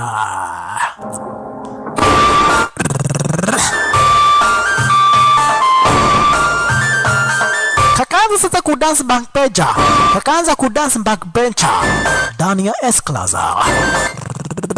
Backbencher ndani ya S-Class. Kamanzi kana dance design kama hiyo. Lakini kile kuingiria design kama hiyo na kisha Baek kwa maturia design kama hiyo. Aliweza kupata soda mingi. Kamanzi ketu Suli Baek. 하늘 대신하며 That is for Jinha. Kwa makosa ya kuweza kumwangamiza Jinha, hiyo ndio malipo yako. Kumbuka manzi yeye anafikiria jamaa wetu Jinha ameweza kuangamizwa, lakini kweli maneno kwa maana kwetu hapa basi wamemweka Jinha mpaka wakati ambao hapa basi wataweza kupata kile kitabu cha Bichon Secret. Masunja wake Baek kusema na kukuingiria. Kumbe sasa waliweza kupata wamengojo hapa basi kupenda na kikosi kingine. Masoja wake Baek kusema na kukuingiria. Wakapata wamengojo sana tena zaidi hapa basi wamengojo mpaka na huyu mpaka lai sistake Suli aliweza kukuja hapa basi kupenda hilo zenye kusaidia sistake mwanzo wa mnasikia sistake basi ameweza kumwangamiza Baek na mamanze, yani wasoja wake Baek wanataka kuweza kumwangamiza yule manze hapa basi akaweza kuchukuliwa na Lai design kama yana, kisha hapa basi akaweza kuchomorewa area za Nyawaizi. Kisha sasa wana 10 Suzmina wakakuingilia shisha. Vavara, nyinyi ndio mmeweza kukamata kiongozi wetu, nyinyi mtaweza kupenda. Kumbe jamaa wetu na yeye kutokana na ile sumu ambaye hapa basi ameweza kupewa na huyu Yojina, manze imeweza kumfinyiria sana tena zaidi. Mpaka Yojina kafahamishwa achana na yeye tu akufe mwanzo. Ukimtibu huenda mpaka ile sumu itaweza kuchomoka kwako mwanzo. Lazima uweze kuchomoa ile sumu yake. Uweze kunyonya ile sumu yake yote. Na ukinyonya ile sumu huenda hata wewe ukaambukizwa na kisha hapa basi uweze kuiaga dunia. Lakini yule manzi Yojina akamfahamisha enda nje niachie. Ama professionalist. Nitajua vitu ambavyo hapa basi nitaweza kudeal na huyu jamaa. Kamanzi ketu sasa nako Yojina elewa kaliweza kumpoison jamaa wetu, lakini hii yote kalikuwa kamefahamishwa na huyu Baek, akakufikiria ile sumu itakuwa kali design kama hii. Kisha kakakuja kakaanza kumtibu jamaa wetu. Kamanzi ketu Yojina akakufikiria hii sumu kalipewa na Baek ingekuja kukuwa ni sumu hatari design kama hiyo. Akakuja basi kakamkisi jamaa wetu design kama hiyo, kakaanza hapa basi kunyonya ile sumu yote design kama hiyo. Maskini wa Mungu jamaa wetu Kamanzi kanafanya yote mwanzo, kanaona kalikosea hapa basi kaliweza kutumua vibaya na Baek, na kanampenda jamaa wetu sana tena zaidi manzi. Alright, kumbe sasa kale Kamanzi Yojina kaliweza kumtibu jamaa wetu Chakamanina. Kamanzi kaliweza kumtibu jamaa wetu huyu Jinha, lakini kutokana na ile sumu oi Kamanzi akakuponea. Jamaa wetu aliamka ndio ashaweza kutibiwa, lakini Rutikando manzi ndio huyo yotirikwa na sumu design kama hiyo. Manzi sumu inamtirika design kama hiyo mwanzo. Hapa basi ameweza kumtibu jamaa wetu ndio, lakini akaweza kuchukua ile sumu yeye mwenyewe sasa. Akamfahamisha mzuri manzi, sikufikiria hapa basi hiyo sumu ingekuwa kali sana tena zaidi design kama hiyo. Nilikuwa mjinga. Nilifikiria nikikufanyia hivi utaweza kunipenda, lakini hii yote ilikuwa ni machungu vile na ambavyo hapa basi nilikuwa nakupenda lakini haunipendi. Nikaamua nifanye hivi. Lakini hii yote nimetumua vibaya na Baek. Nimeweza kukutibu ndio, lakini sijakutibu kabisa. Mimi nitaweza kuiaga dunia ndio najua, lakini hiyo sumu yako haijaweza kutoka kabisa. Na kwa hivyo unahitaji uweze kukaa mwezi mmoja kama ujaguza ama kutumia usondi ndio ile sumu iweze kuchomoka kwa mwili kabisa. Lakini ukiweza kutumia hapa usondi chini ya mwezi mmoja,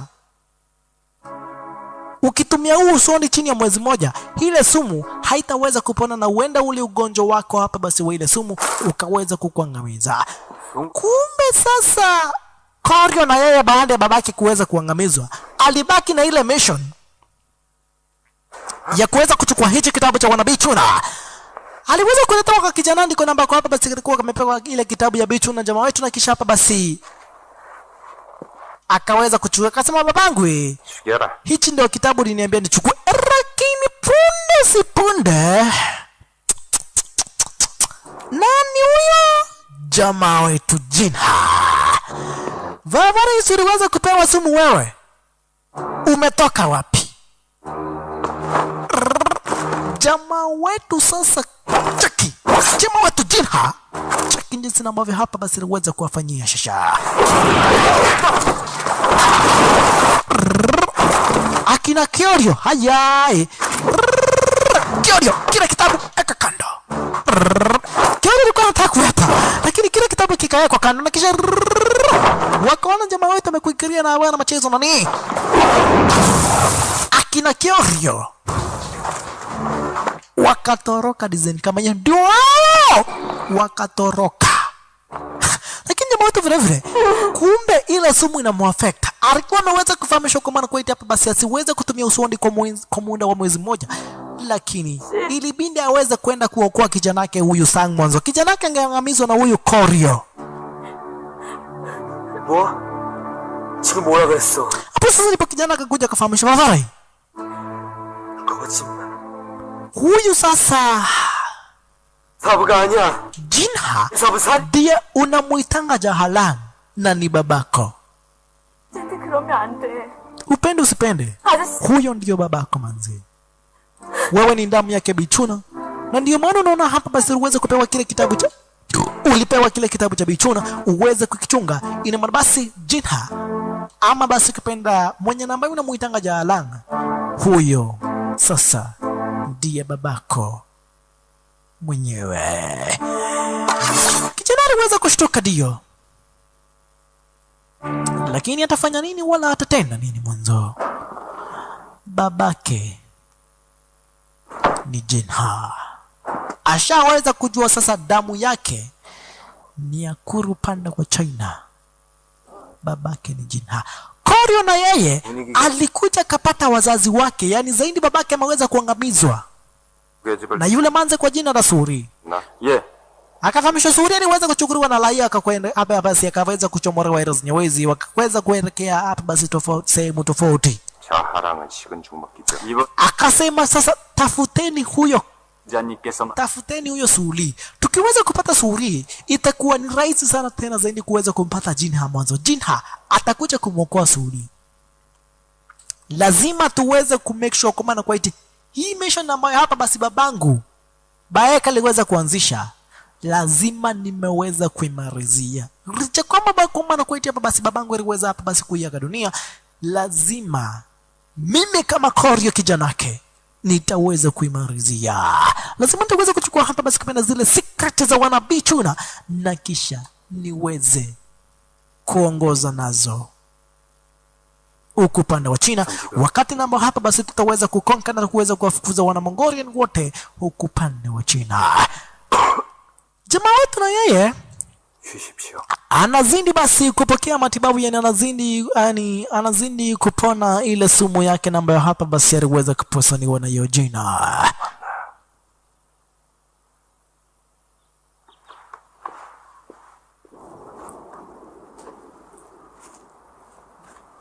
Alright, kakijana nako kuna stress mwanzo, kameishi kusukumiwa hii training, ndio wakati moja ama mwingine kakuja kumwangamiza Jahalang na ambaye kariamini ni gaidi, lakini kashaweza kufahamisha kweli wa mbano kumbana kwa Jahalang ni Jinha na Jinha ni babake, na zaidi ya hivyo mwenye na ambaye amekatrain si mwingine ni jamaa wetu Jinha. Sasa kamfahamisha Vavarai, umeishi kutaka kuniangamiza kijana, niangamize. Si umeishi kutaka kuniangamiza I'm here. Kill me. Sang, niko hapa babako. Umeishi kutaka kuniangamiza. 말해주십시오. Just kill me. Lakini kijana kamuuliza, mbona ulifanya hivyo Vavarai? 십니까? Akamfahamisha kuna vitu ambavyo hapa basi kijana 그런 잘못이 없다. hauwezi ukaelewa, hata utake kuzielewa hizi vitu. Hata nikuelezea namna gani huwezi ukaelewa mapenzi ambayo hapa basi mimi na mamako tulikuwa nayo. Ni vikwazo ziliweza kukuingilia baina yetu, mashinda tupu. Si hata sikupendi na kupenda, lakini mambo ya dunia huwezi ukazuia kijanangu, umesikia? Lakini kutoka leo hii, just know you are my son Sang, wewe ni kijana wangu manze, na kwa hivyo wewe ni mwana Bichuna, nitaweza kukupatia kitabu cha Bichuna uweze kukaa nacho, uweze kumake sure kwa maana kwetu umeweza kutrain Bichuna. Nimeweza kukutrain tangu hata basi siku ambayo tuliweza kupatana, na kwa hivyo naamini kutumia hicho kitabu utaweza kujitrain na uweze kuelewa zile Bichuna secret zote, ujue siri zote za wana Bichuna na uweze kuprotect na kuendeleza ukoo wa wana Bichuna.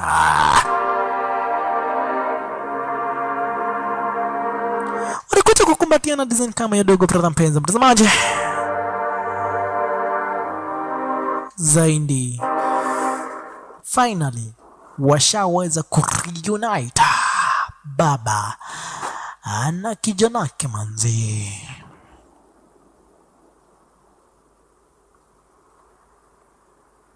잘 들어라, 성아. 넌 남궁성이다. 알겠느냐?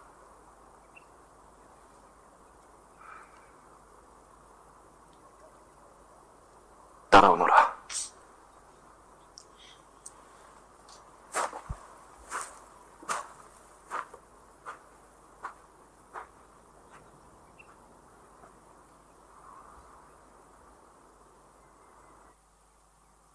당신은 오지 않았어야 했어요.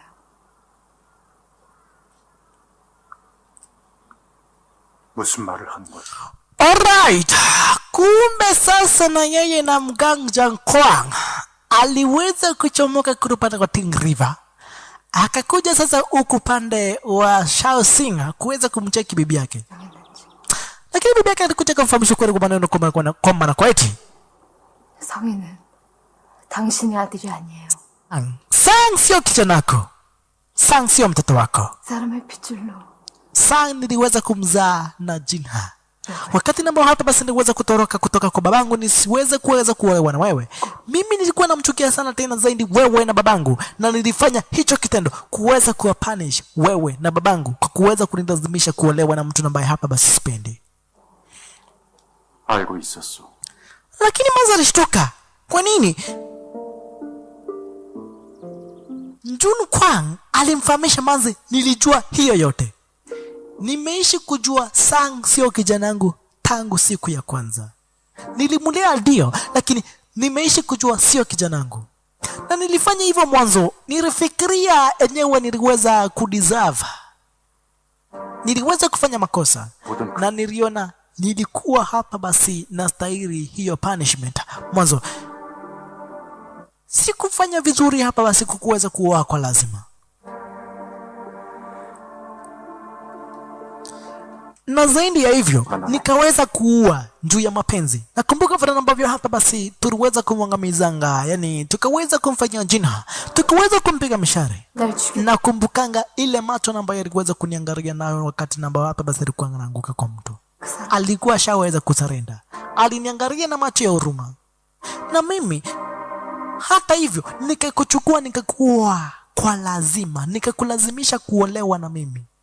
Hiyo yote nilijua Sang sio mtoto wangu, lakini nilifanya hiyo yote kulipia kwa makosa ambayo hapa basi nilifanya. Nilifikiria niliweza kustahili hapa basi kufanya kitu kama hicho, ndipo at least nione kama nitaweza hapa basi kufanya, yani kulipia makosa ambayo hapa basi niliweza kufanya ya kumwangamiza Jinha na kuweza hapa basi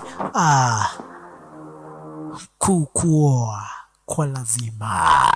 Kwa basi kipenda Sang aliweza kukuingereza niweze Manzi anatirikwa na machozi manzi. Hata Sang ashaweza kujua huyu Jung Kwang sio babake, sio babake mzazi. Amemlea ndio, lakini ashaweza kujua ukweli wa mambo maana kwa eti Jung Kwang sio babake halisi. Jung Kwang amefanya hii yote kwa masikitiko ya vitendo ambazo hapa basi aliweza kuwafanyia Jinha na huyu Suli. Alright, hebu tukuje kumpata jamaa wetu na yeye jamaa wetu Jinha. Kumbe Jinha alikuja katafutwa na huyu Jun Kwang. Jun Kwang alikuja kamtafuta Jinha, kamfahamisha Vavarai.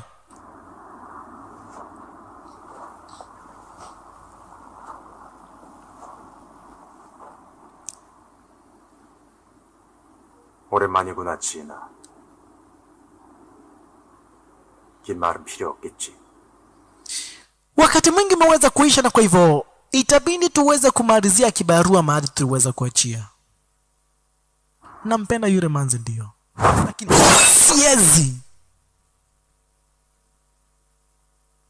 Mimi na wewe hatuwezi tukaendelea kuishi kwa hii dunia. Lazima mmoja wetu aweze kuenda. Lazima mmoja wetu uweze kuchomoka. Nikiweza kuiaga dunia, baki uweze kumchunga Suli. Umesikia? Lakini jamaa wetu alikataa kupigana na huyu Jun Kwang. Jun Kwang akamfahamisha Vavarai, inua usondi wako tuweze kupigana. 검을 들란 말이다. 검을 들... Attack me! 말이다. Tupigane! Tumalizane na nini? Lazima mmoja wetu uweze kuiaga dunia, Vavarai. Hakuna vile ambavyo hapo basi tunaweza tukaendelea kuishi zenyewe. Lakini na wao magaindi wake Koryo, mtoto wake Baeka, wako areas zenyewe, wako na agenda ya kuweza kumwangamiza jamaa wetu, na kisha hapa basi uweze kuchukua kile kitabu cha Bichuna waweze kukitumia. Huku nako jamaa wetu Jinha wako hapa basi na Jun Kwang wanazidi kukabidhiana shisha. Vavarai, wewe kama ni kukuangamiza, angalia usondi wangu mahali huko. Ningekuwa nimekuangamiza kitambo. Kukuangamiza sitaki kukuangamiza. Lakini jamaa wetu ule ugonjwa ulikuja tena. Ule ugonjwa ulikuja tena nani? Ule ugonjwa wa sumu. Jamaa wetu kutazama kwa usondi wake, akaona masunja upande wa nyuma. Lakini jamaa wetu kwenda kuangamizwa. Jun Kwang aliweza kuruka na kile Jun Kwang. Jamaa wetu kwenda kuangamiza Jun Kwang aliweza kuruka, na kisha hapa basi kuweza kupatwa na zile mishare challenges na ambavyo hapa basi aliweza kufanyiwa shisha. Jun Kwang aliweza kuchukua zile mishare na ambazo jamaa wetu ungeweza kupatwa. Jun Kwang aliweza kuokoa maisha ya jamaa wetu. Aliona jamaa wetu hataki kumwangamiza. Kama ni kumwangamiza, angekuwa amemwangamiza kitambo mwanzo. Hata usondi wake jamaa wetu ulikuwa kwa shingo yake. Lakini wale masonjana wao kwa jamaa wetu wameamuka, wakajua bas Bwana Bichu ni ameweza kuamuka, acha tuweze kutoroka Vavarai. Oi. Jun Kwang akamfahamisha Vavarai, sasa niliweza kufanya makosa, nilijaribu kukuangamiza. I think now I've done enough kulipisha makosa yangu, na kwa hivyo tunaweza tukakuwa marafiki sasa forever. Jun Kwang hapa basi kutokana na zile michana ambazo hapa basi alikuwa ameweza kupatwa na wale vijana wake Koryo, aliweza hapa basi kuyaga dunia design kama hiyo. Jun Kwang kusha maneno. 이제 자랑도 끝입니다, 당주님. Kumbe sasa Koryo na yeye mtoto wake Baeka bado yuataka kumwangamiza jamaa wetu Jinha, ndiposa aweze kuchukua kile kitabu cha Bichuna aweze kukitumia. Sasa jamaa wetu na wao waliweza kukuja kuonana na kile kikosi chake cha wana Tennis Swordsman kwa mara ya mwisho. 참용. Akawafahamisha nani? Saa hii sasa kila mtu ako na interest mbili tofauti. Interest yangu ni kumwangamiza Koryo na magaindi wote na ambao hapa basi nitaweza kuangamiza wa Mongolia kabla niweze kuiaga dunia. Itabidi muweze kwenda njia yenu. Nyinyi nani muangamiza magaindi sehemu nyingine, wacha mimi niende nikaangamiza magaindi sehemu nyingine. Mwanzo najua mimi huenda nikaweza kuiaga dunia, lakini wakati na hapa basi nitaweza kuiaga dunia, nitaweza kumake sure kama na kwetu hapa basi nimeweza kuaga dunia na magaidi wengi sana tena zaidi na ambao hapa basi wa kurupande wa Mongolia. Na kwa hivyo jamaa wetu alikuja sasa akapata na wale magaidi wa kutoka kurupande wa Mongolia. Nyinyi mumeishi kutunyanyasa. Akaekerea hapa basi manzi na yeye kurirutikana, kukuja kafikishwa ripoti, kafahamishwa Vavarai bwanako ameweza kuchomoka 떠나셨습니다. na ameweza kuelekea kurupande ameenda kuelekea hapa basi sehemu fulani ameelekea upande wa sehemu fulani ameenda kupigana na Mongolians kwa mara ya mwisho. Jamaa wetu na yeye jamaa wetu Jinha akawaza kwa Mongolian shasha kutumia bichuna, anatumia nguvu yake yote kutumia bichuna, unagongwa unatoka vumbi kutumia bichuna maana mchezo dogo pera mpenzi mtazamaji. Bichuna jamaa wetu anakatwa ndizeni kama hiyo jamaa wetu, lakini hapa basi anakatwa ndizeni kama hiyo, lakini asikii hata kidogo.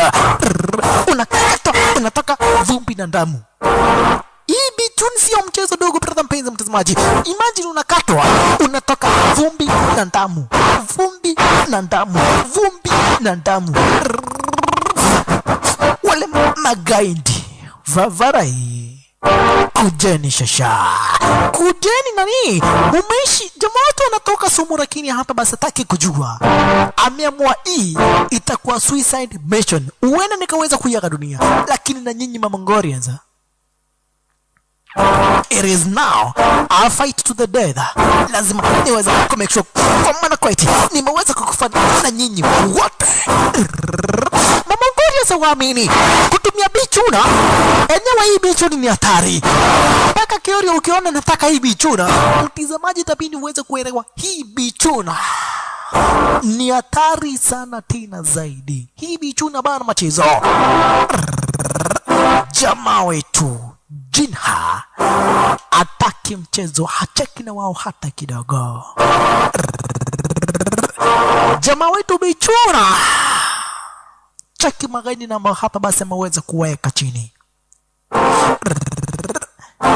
Jamaa wetu ameweza kuweka magaidi wengi sana tena zaidi chini area zenye wezi.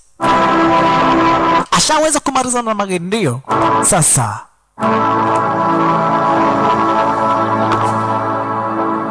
akajiambia sasa hata nikiweza kuiaga dunia hamna shida. Nimeweza kuangamiza Mongolians wenye wako area zenye wezi, lakini punde si punde manzi wake Suli alikuingilia kamfahamisha maindia siwezi nikakuachiria. Tuliweza kupromisiana kwamba na kwetu tutaweza kutafutana. Naona huu ni wakati mwafaka. Lakini jamaa tunamwambia go back. Turuka! Kwenda huko. Sitaki kukuona. Ndio jamaa wetu anataka yeye kuiaga dunia. Ameamua hii itakuwa suicide mission. Akamuuliza nani ataweza kutake care of kijana wetu? Wewe nenda, wacha mimi niweze kupigana na Nyewezi. Wewe nenda, uweze kubaki na kijana wetu, uweze kutake care, uweze hapa basi kumchunga kijana wetu sana. Lakini manze kuweza kusije kumfahamisha sweetheart. Niliweza kukusariti, nikaweza hapa basi kuolewa na mtu mwingine. Japokuwa hapa basi alikuwa kinyume ya mapenzi yangu. Naona hata kama nikukufa na kufa, tutakufa sisi wote. Wakiwa wanaagiana ndizeni kama hiyo maskini wa Mungu.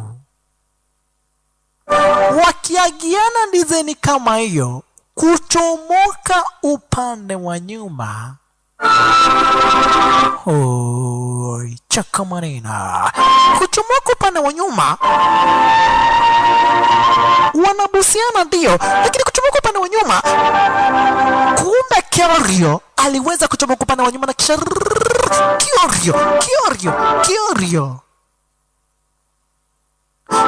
Kiorio mwenye namba hapa basi anahitaji ile bichuna, kitabu cha bichuni hapa basi aweza kuchukua hapa basi aweza kulani zile bichuni masho ata. Aliweza kuchomoka upande wa nyuma shasha. Chakamanina. Bichuna aliweza kuchomoka upande wa nyuma na kisha kaweza kumsukumia manze mshale. Chaki.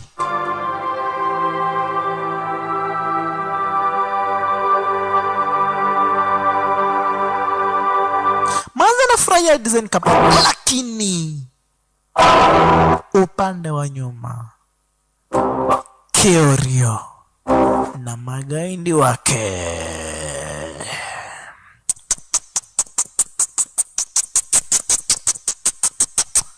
vavarai. Hapo sasa ndipo jamaa watu waliweza kutoka na wazimu shasha. Wanazidi jamaa wetu design kama hiyo. Hai, jamaa wetu kada nyinyi. Magaidi wako si ndio waliangamizanga Junkwang. Mumeweza kumpiga mshare manze wangu. Mukaweza kunipoison ye. Mukaweza kumangamiza manze wangu. Nyinyi, jamaa wetu. Raundi moja. Wote watatu chini. Ikabaki sasa Kiorio. Kiorio naye akakuingilia na zile makombora zake. Cheki. Kiorio na zile makombora zake shasha. Jamaa wetu akamfahamisha Vavadi tajua Bichuni ni kusema namna gani. Unataka kitabu cha Bichuni? Hiyo ndio maana umemwangamiza manzi wangu. Haya, tutaona kama utapata hicho kitabu. Kiorio kukuingilia jamaa wetu aliweza kuchomoa hapa basi stero za Bichuni na kisha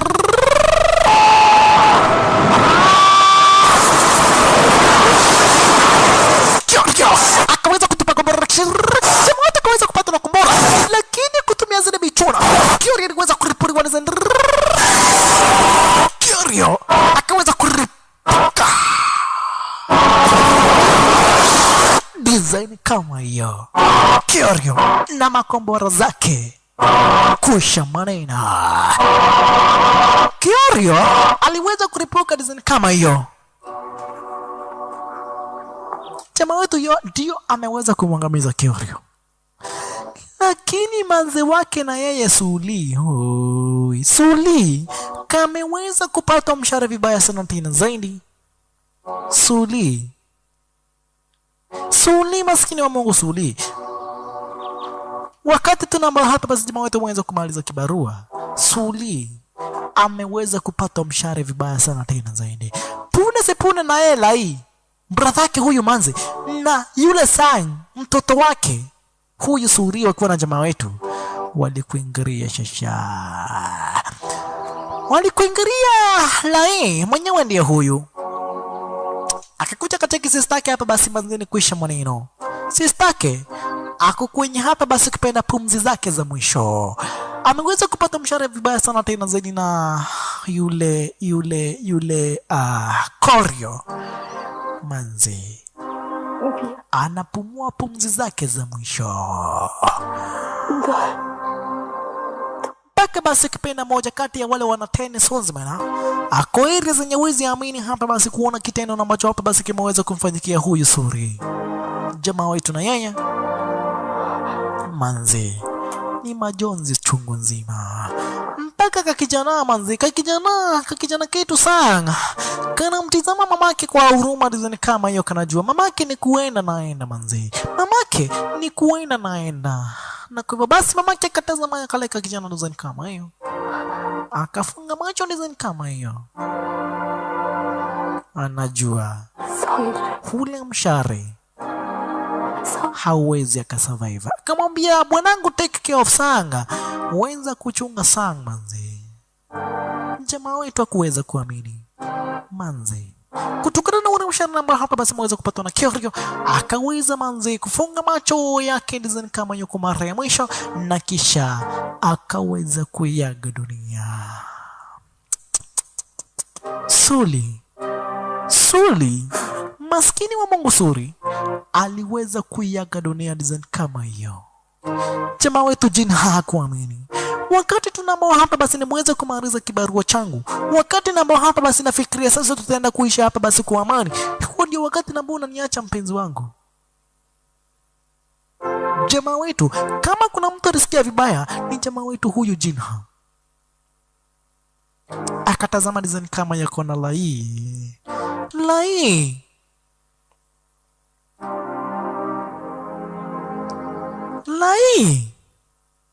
Akamtizama kwa macho design kama yakasema wewe ndiye utaweza kumchunga huyu kijanangu sana. Wewe ni anko yake, utaweza kumchunga babarai.